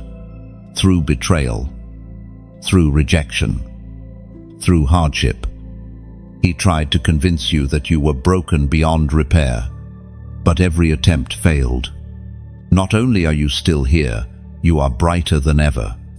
The fire refined you, the trials clarified you, the pain purified you, and now your light is unstoppable. Chosen one. This is why you must not walk in isolation. Your light was never meant to be hidden, but to be multiplied. When light joins with light, darkness is shattered completely. This is why I speak to you now with a sincere heart. If this word has stirred something within you, if you sense heaven's call echoing in your soul, then let it not end here. Like this message so that it stays close to you as a reminder when shadows press again. Share it. For there are countless souls wandering in darkness who need this very word to awaken them. Subscribe, so you remain connected to the flow of encouragement, so that your spirit continues to be fed and sharpened as you walk forward. Beloved, these actions may look small in the natural, but they are mighty in the unseen. Liking anchors the word to return when you need it most. Sharing multiplies the light, carrying hope into homes and hearts you may never see. Subscribing keeps you connected to the ongoing stream of words heaven is releasing in this hour. None of these are about numbers, they are about souls, about lives transformed, about destinies awakened. Think about it. Just as this message found you at the perfect time, your decision to share could be the lifeline someone else is praying for right now. They may be scrolling in despair, ready to give up, and your act of obedience may place light directly into their hands. That is the power you carry, the ability to spread light beyond yourself. Beloved, shining is not only about words, it is about action. Your obedience today can change the atmosphere tomorrow. Your agreement with heaven multiplies light across the earth. And when the chosen ones shine together, revival breaks forth. This is why you must walk boldly, shine brightly, and live courageously. Remember, your scars are not reasons to hide. They are proof that the light cannot be extinguished. Your past is not a weight, it is fuel for your testimony. Your story is not finished, it is only beginning. The glory of the Lord has risen upon you, and your best days are ahead. Beloved, chosen one, arise, shine, refuse to hide, refuse to shrink, refuse to apologize for the light within you. Let your life declare the glory of God, and as you shine, you will see doors open, chains break, and lives transform, not because of your strength, but because of the one who shines through you. So step forward boldly. The world is waiting. The glory has risen, and you, beloved, are chosen to shine, chosen one. Pause for a moment and recognize the journey you've walked. You have endured valleys so dark you thought you'd never see the sun again. Yet the light of God carried you through. You have faced storms so violent you wondered if your faith would shatter. Yet here you stand stronger, wiser, brighter. This is no small thing. You are evidence of divine preservation. Your survival is a testimony. But your destiny goes further. You were not chosen only to survive. You were chosen to declare, to shine, to lead others into hope. The ancient words, recorded in the book of Revelation, chapter 12, verse 11. Remind us, they triumphed over him by the blood of the Lamb and by the word of their testimony. They did not love their lives so much as to shrink from death. Beloved, your testimony is a weapon. Every scar, every breakthrough, every moment you refuse to quit, it all speaks louder than fear. The enemy fears your story because it carries power. When you share it, chains break. When you declare it, darkness trembles. Your testimony is not a weakness, it is your sword. That is why the enemy fought so hard to silence you. But he failed. Your voice is rising again, and heaven is amplifying it. Chosen one. Many have been waiting for your story. They are searching for proof that survival is possible, that faith is real, that hope can be reborn. You carry that proof. The moments you thought were meaningless are about to become someone else's breakthrough. The very battles you despised will now empower others. That is the mystery of testimony. Your pain becomes another's healing. Your scars become another's map. Your survival becomes another's courage. But do not hide your voice any longer. The chosen ones are not silent ones. You were set apart to speak, to shine, to release the sound of victory. Even if your voice trembles, even if your heart feels fragile, release it. For heaven does not require perfection. It requires obedience, and every word you release will carry more weight than you realize. Beloved, think of how many times you felt alone, believing no one could understand your struggle, and yet, each time you encountered a word, a song, a story that mirrored your pain, hope stirred again. That was someone else's testimony lighting your path. In the same way, your testimony will light paths you may never walk, for people you may never meet. That is the eternal ripple of obedience. Your story carries redemption. It carries resilience. It carries revelation. And the world is starving for it.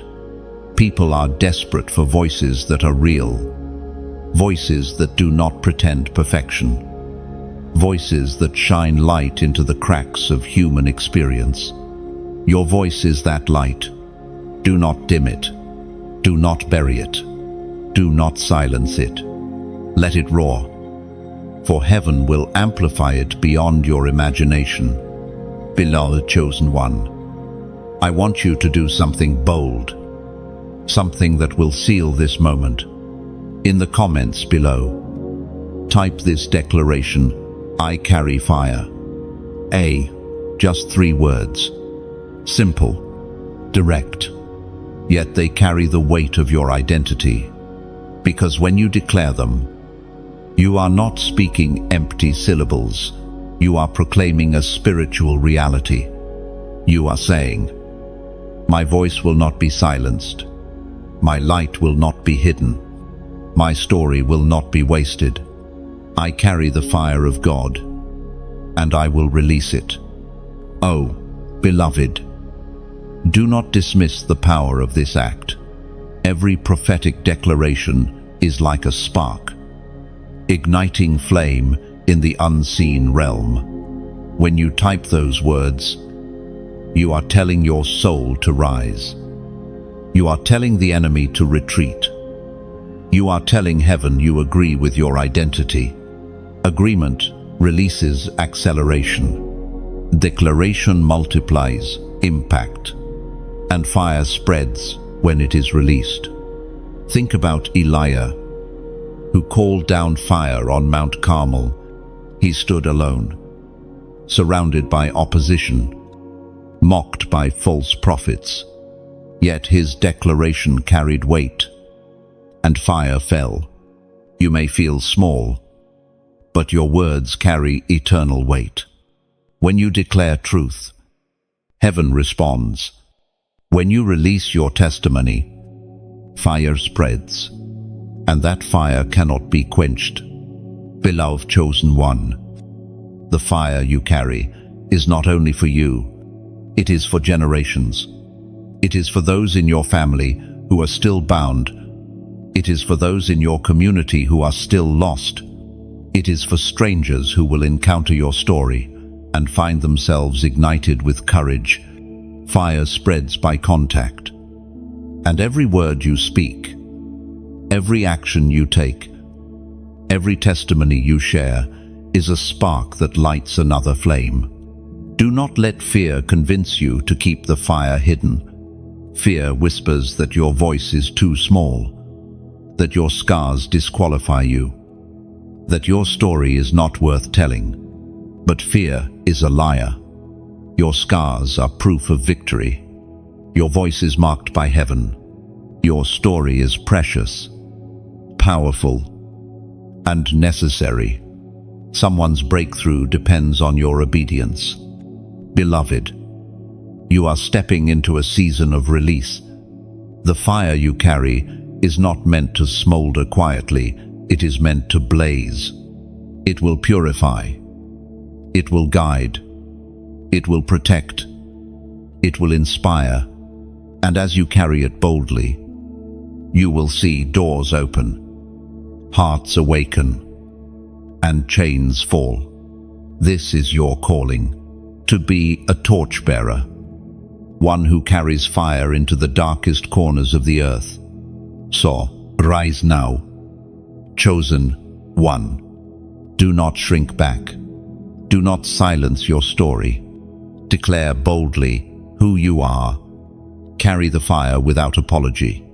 Release your testimony with courage, and watch as heaven multiplies it, turning your scars into songs, your wounds into weapons, your story into light that no darkness can overcome. Chosen one, the journey of your soul has been marked not only by battles and breakthroughs, but also by seasons of silence. Silence is not absence, though it often feels that way. Silence is the space where faith is refined. It is in those long nights when heaven seems quiet that your trust is tested, stretched, and strengthened.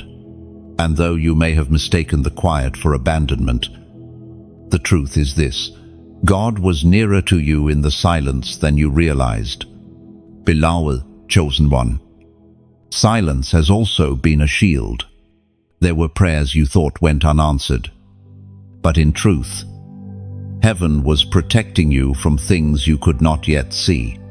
What looked like delay was actually deliverance. The job you did not receive, the relationship that did not last, the door that did not open, all of these were hidden mercies. You mourned what was withheld, yet heaven smiled, knowing you had been spared from traps. Silence was God's way of saying, "Trust me. You do not see the danger, but I do, and I am keeping you safe." Then, beloved, silence stripped away the noise of lesser voices. When friends faded, when support systems crumbled, when applause disappeared, you learned to lean on the voice that never fails. The loss of other voices forced you to tune your spirit to God's whisper. That is why you now hear Him more clearly than ever before. The silence did not empty you, it filled you with discernment. Where once you relied on human approval, now you lean fully on divine affirmation. The silence was not punishment, it was recalibration, aligning you with the only voice that matters. Beloved, chosen one, silence also gave you strength you did not know you carried. When no one else came to rescue you, you discovered the depth of resilience heaven had planted within. Alone, you learned to rise. Alone, you learned to pray. Alone, you learned to fight. And though loneliness ached, it birthed a warrior's heart inside you. That is why nothing can shake you now. You were forged in the silence, strengthened in solitude, refined in the hidden place. You thought you were being abandoned, but in truth, you were being equipped for battles yet to come. The Word of God declares in the book of Lamentations, chapter 3, verses 25 and 26, "The Lord is good to those whose hope is in Him. To the one who seeks Him, it is good to wait quietly for the salvation of the Lord." Beloved, waiting quietly is one of the hardest disciplines for the chosen. Your heart burns with urgency. Your spirit aches for breakthrough. And yet the command is to wait. But waiting is not wasted. Waiting is the proving ground where trust is forged. It is the soil where patience grows, where roots run deep, where character matures. Without the silence, your faith would remain shallow. It is the silence that has made you strong. Think of the seed buried in the earth. For a long time, it seems nothing is happening. The soil is heavy, the darkness complete, the silence unbroken. Yet beneath the surface, roots are forming. Life is stirring. Growth is preparing. The silence is not death, it is development. In the same way, your silent seasons were not wasted. They were germination. They were preparation. They were heaven building strength in hidden places. Beloved chosen one, silence also teaches discernment. When the noise of the world fades, you begin to hear the whisper of the Spirit more clearly. His voice is not always in the thunder or the fire. It is often in the still, small voice that comes in the quiet. Had life been too loud, you would have missed it. The silence trained your ears to hear what others overlook. That is why you carry such clarity now. You may recall times when your prayers seemed unanswered, when your cries felt unheard. But in truth, each prayer was collected, each tear recorded, each cry treasured. Heaven was not ignoring you, it was orchestrating something greater than you could see. Silence is not God's rejection, it is His redirection. What you thought was denial was, in fact, careful timing. Consider the story of Elizabeth and Zechariah. For years they prayed for a child, and silence seemed to be heaven's only response. Yet in the appointed time, the silence broke with the birth of John the Baptist, the forerunner of the Messiah. Their long years of silence were not wasted. They were preparation for a miracle that would change history. In the same way, your waiting has been shaping the ground for something far greater than you expect. Beloved, do not despise the silence. It has been your teacher. It has built endurance in you. It has refined your desires, purified your motives, sharpened your faith. The silence has not been empty, it has been holy. For it is in the silence that God does His deepest work. Chosen one, remember also that silence is often the womb of revelation. When everything grows quiet, visions rise. When distractions fall away, clarity comes. Your silent seasons have birthed insights, dreams, and revelations that will guide you for years to come. The wisdom you carry did not come cheaply. It was born in the silence of lonely nights. That wisdom will now become your compass. Beloved, take courage. You have not been abandoned. You have been prepared. You have not been ignored. You have been refined. And soon, the silence will break. The dawn always follows the night. The song always follows the stillness. The breakthrough always follows the waiting. The same God who held you in the silence will reveal himself in glory. So, when silence comes again, as it surely will, do not fear it. Welcome it. Let it remind you that heaven is still at work, that hidden growth is still happening, that unseen breakthroughs are still being prepared. Trust that silence is never the end of the story. It is always the prelude to a new chapter. Beloved chosen one, carry this truth with you. The silence did not kill you, it cultivated you. It did not bury you, it planted you. And now, you are rising from the soil, stronger, deeper, more radiant than before. The silence was not wasted. It was the hand of God, shaping you for the glory to come. Chosen one, the time has come for you to recognize the authority that rests upon your life. You have not simply been chosen to endure hardship or to carry scars as silent reminders of the past. You have been chosen to walk in power. The authority you carry is not of human origin, it is divine. It flows from the one who called you, sealed you, and filled you with his Spirit. This authority is not a theory, not a symbol, but a living reality that shifts atmospheres and silences darkness. Scripture says in the Gospel of Luke, chapter 10, verse 19, I have given you authority to trample on snakes and scorpions and to overcome all the power of the enemy. Nothing will harm you. End of. Beloved, let these words burn into your spirit. You have authority over every scheme of the enemy. You are not meant to live in fear of attacks, curses, or oppression. You are not fragile. You are empowered. Authority has been placed in your hands, not for pride, but for purpose. With this authority, you are called to dismantle lies, break chains, and release freedom wherever you go. Chosen one, consider how often you have lived below the level of your calling. The enemy has tried to convince you that you are weak, that you are at his mercy, that you cannot withstand his schemes. But those lies crumble in the face of truth.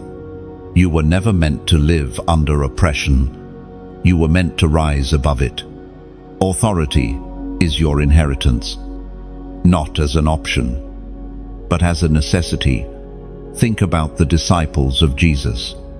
They were ordinary men, fishermen, tax collectors, doubters, zealots. Yet when they walked in the authority he gave them, demons fled, the sick were healed, and the oppressed were set free. It was not their eloquence, not their status, not their resources that shifted the world. It was the authority of Christ flowing through them. That same authority rests on you. Beloved, authority is not about volume or aggression. It is about alignment. When your life aligns with heaven, your words carry weight. When your spirit stands rooted in obedience, your declarations move mountains. Authority is not earned by striving, it is received by surrender. The more surrendered you are, the more powerfully heaven flows through you. Consider the centurion who told Jesus, "Just say the word, and my servant will be healed." He understood authority because he lived under it. He knew that when Jesus spoke, creation obeyed. Beloved, you live under that same authority, and because of it, you carry that same command. The enemy recognizes it, even if you sometimes forget it. That is why you must remember daily, you are not powerless. You are armed with heaven's decree. Beloved, chosen one. Authority is also responsibility. It is not given for show, but for service. You are entrusted with it to protect, to guide, to intercede, to release light in places still trapped in shadow. Authority is meant to flow through you into the lives of those who are weary and broken. It is not for pride, it is for purpose. To carry authority is to carry a mandate to act, to stand, to fight for others. Think of Moses, standing before Pharaoh by himself. He was a man with a staff, but with authority. He was the voice of heaven shaking an empire. Think of Esther, stepping before the king by herself. She was one woman, risking her life, but with authority, she saved a nation. Think of Paul, writing letters in prison by himself. He was a chained man, but with authority, his words still echo across centuries. Authority does not depend on circumstance, it depends on the one who gives it. Beloved, do not measure your authority by how you feel. Authority is not about emotions, it is about identity. Even when you feel weak, authority remains. Even when you feel small, authority stands. Even when fear whispers, authority speaks louder. You do not need to feel powerful to be powerful. You simply need to walk in the reality of who you are, chosen, sealed, and armed with heaven's authority, chosen one. There will be moments when the enemy tests your awareness of this authority. He will send storms to see if you remember who calms them. He will stir fear to see if you recall who holds victory. But every test is an opportunity to step into your authority. Every challenge is a chance to exercise what you have been given. Authority grows stronger the more you use it.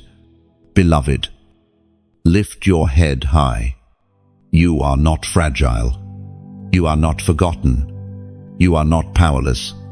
You are chosen. And you are armed. Authority is your inheritance, and it cannot be revoked. The blood of Jesus sealed it. The Spirit of God enforces it, and heaven itself stands behind it. So walk boldly, speak with courage, pray with confidence, declare with faith. For when you rise in authority, darkness retreats. When you open your mouth, chains break. When you stretch out your hands, lives are touched. You carry more than you realize, and it is time to walk in it fully. Beloved, chosen one. Let this truth settle deep within you. You are not a victim of the battle, you are a victor in it. Authority has been entrusted to you, and as you walk in it, you will see the impossible bow to the name of Jesus through your life. This is who you are. This is what you carry, and nothing in heaven or on earth can take it from you. Chosen one. The journey you walk is not merely for yourself. Every step you take, every battle you endure, every breakthrough you receive ripples outward into the lives of others. You were chosen not only to carry light, but to pass it on, to become a vessel through which heaven's glory flows to those still stumbling in the dark. Your destiny is not isolated, it is connected. The weight you bear, the wisdom you've gained, the victories you've won, they are meant to awaken others to the truth of who they are in God. It is written in the Gospel of Matthew, chapter 5, verses 14 through 16. You are the light of the world. A town built on a hill cannot be hidden. Neither do people light a lamp and put it under a bowl. Instead, they put it on its stand, and it gives light to everyone in the house. In the same way, let your light shine before others, that they may see your good deeds and glorify your Father in heaven. Oh, Beloved, those words are your mandate. You are not called to hide, to dim, or to silence the fire within you. You are called to shine boldly, not for applause, not for recognition, but so that others may see and glorify your Father. Your life itself becomes a testimony, a beacon of hope, a guidepost pointing others to the one who called you, chosen one. Think of how many people have already been touched by your journey without you even realizing it. The ones who saw you endure and gained courage from your perseverance. The ones who witnessed your scars and found strength for their own healing. The ones who heard your voice tremble with truth and found their own voices again. You may not see it, but your impact is already multiplying. You shine more than you know. Beloved, shining does not always look like grand gestures. Sometimes it is found in the quiet act of kindness, the whispered prayer for another, the steady faithfulness when no one else is watching. Light shines not only in pulpits and platforms, but also in kitchens, in workplaces, in streets, in conversations. Every space you step into is illuminated because you carry light. This is why the enemy has fought so hard to convince you that your life has no impact. He fears the ripple effect of your obedience. He fears the way your endurance inspires others. He fears the light that radiates from you, often without you even realizing it. Beloved, never underestimate the quiet influence of a faithful life. Think of Ruth, who chose loyalty and faithfulness over comfort. Her light shone so brightly that she became part of the lineage of the Messiah. Think of Daniel, whose unwavering integrity influenced kings and empires. Think of the unnamed woman who poured perfume on Jesus' feet. Her act of devotion still echoes centuries later. None of them sought fame, yet their light has never gone out. The same is true for you, beloved chosen one. Shining also requires courage. The world does not always welcome light. Darkness resists exposure, and shadows fear illumination. To shine is to be misunderstood, to be criticized, to be opposed. Yet you were never meant to blend in. You were meant to stand out, to radiate truth, even when it is uncomfortable, to carry hope, even when it is costly. That courage is part of your calling. And as you shine, know this: light does not compete. Each flame only increases the brightness. When you let your light shine, you do not diminish others, you invite them to shine too. Light multiplies, fire spreads, courage inspires courage. And soon, what began as a single flame becomes a blazing fire that cannot be contained. Beloved, let your life be that spark. Let your story be that torch. Let your obedience be that fire. For countless souls are waiting, often silently, for someone to lead the way. Your willingness to shine may be the permission they need to rise.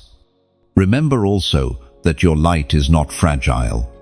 It cannot be snuffed out by criticism, by rejection, by storms. It is sustained not by your strength, but by the Spirit of God within you. As long as His presence burns, your light will remain. Even when you feel weary, even when your flame feels small, it is still enough to drive back darkness. Chosen one, take courage in this truth. Your light is not for tomorrow, it is for today. Too often, we wait for the perfect moment, the perfect platform, the perfect conditions. But light shines best in imperfection. The cracks of your story let glory through. The scars of your journey become windows of hope. Do not wait for tomorrow to shine. Shine now, where you are, with what you have, beloved. When you choose to shine, you align with heaven's purpose. You live as one who is not hidden, but revealed. You become a living testimony that the glory of God is real, present, and powerful. And in doing so, you fulfill what Jesus declared. You become the light of the world. So let your light shine boldly. Beloved, let it shine in your family, your community, your workplace. Let it shine in your words, your actions, your prayers. Let it shine through your scars and your victories alike. For you are chosen not only to carry light, but to release it, until the whole world is illuminated by the glory of God. Chosen one. You have come to the threshold of culmination. Every section of your journey, every valley you walked, every storm you endured, every silence you survived has led you here. This is not the end, but the unveiling of the fullness of what has always been written about you.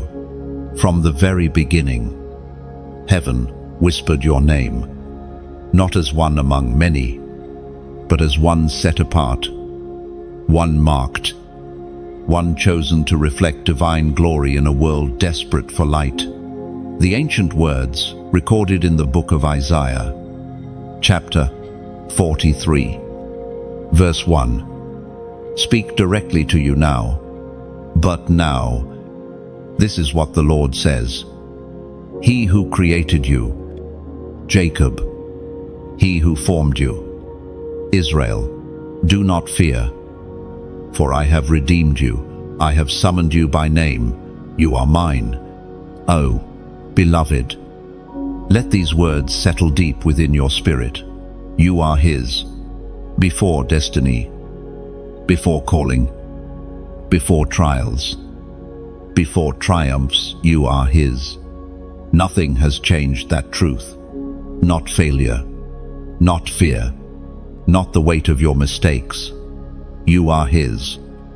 Chosen, named, redeemed, called.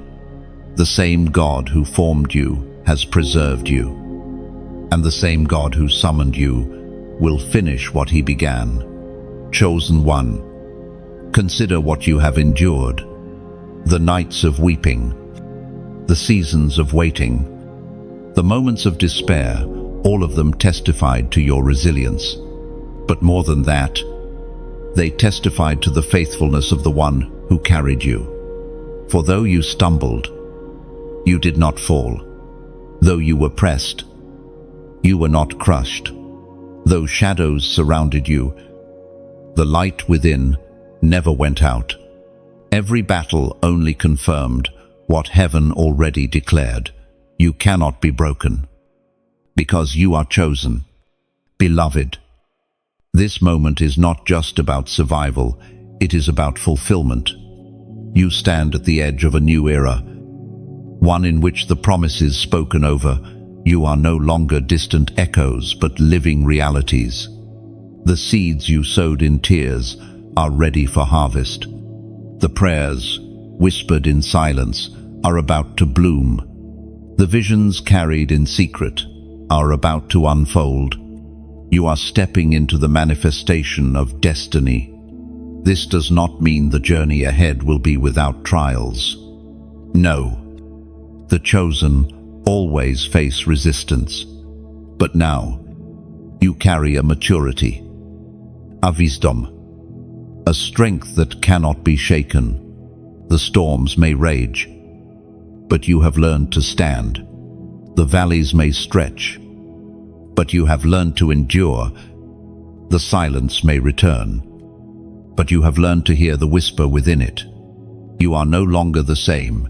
You are transformed. Beloved, chosen one, remember also that destiny is not a solitary crown, but a shared calling. Your life, your story, Your light are not only for yourself, they are for others. You were chosen not to stand alone on a mountain, but to carry many with you. Every lesson you learned, every scar you carry, every breakthrough you received, these are tools you will use to guide others.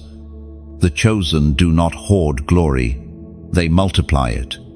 Think of Moses, whose calling was not just about his freedom, but about leading a nation out of bondage. Think of Esther, whose crown was not just for her honor, but for the preservation of her people. Think of Jesus, whose destiny was not for himself, but for the redemption of the world. In the same way, your destiny is not about your name being lifted, but about God's name being glorified through your obedience. Beloved, your identity is secure. You are not who the world said you were. You are not who fear whispered you were. You are not who failure tried to label you. You are who God says you are, chosen, redeemed, beloved, destined. And when heaven names you, no power on earth or in hell can erase it. That is why you stand victorious, even when scars remain. Your scars are no longer marks of pain, they are crowns of glory. Proof of survival. Proof of calling. Chosen one. Take a deep breath and recognize how far you've come. The doubts that once controlled you no longer bind you. The wounds that once defined you no longer dictate you. The storms that once terrified you no longer overwhelm you. You are rising as the fullness of who you were created to be, a warrior, a torchbearer, a vessel of glory. And now, beloved, your story enters its greatest chapter. What lies ahead will not be easy, but it will be glorious. For you do not walk in your own strength, you walk in His. You do not shine with your own light, you shine with His.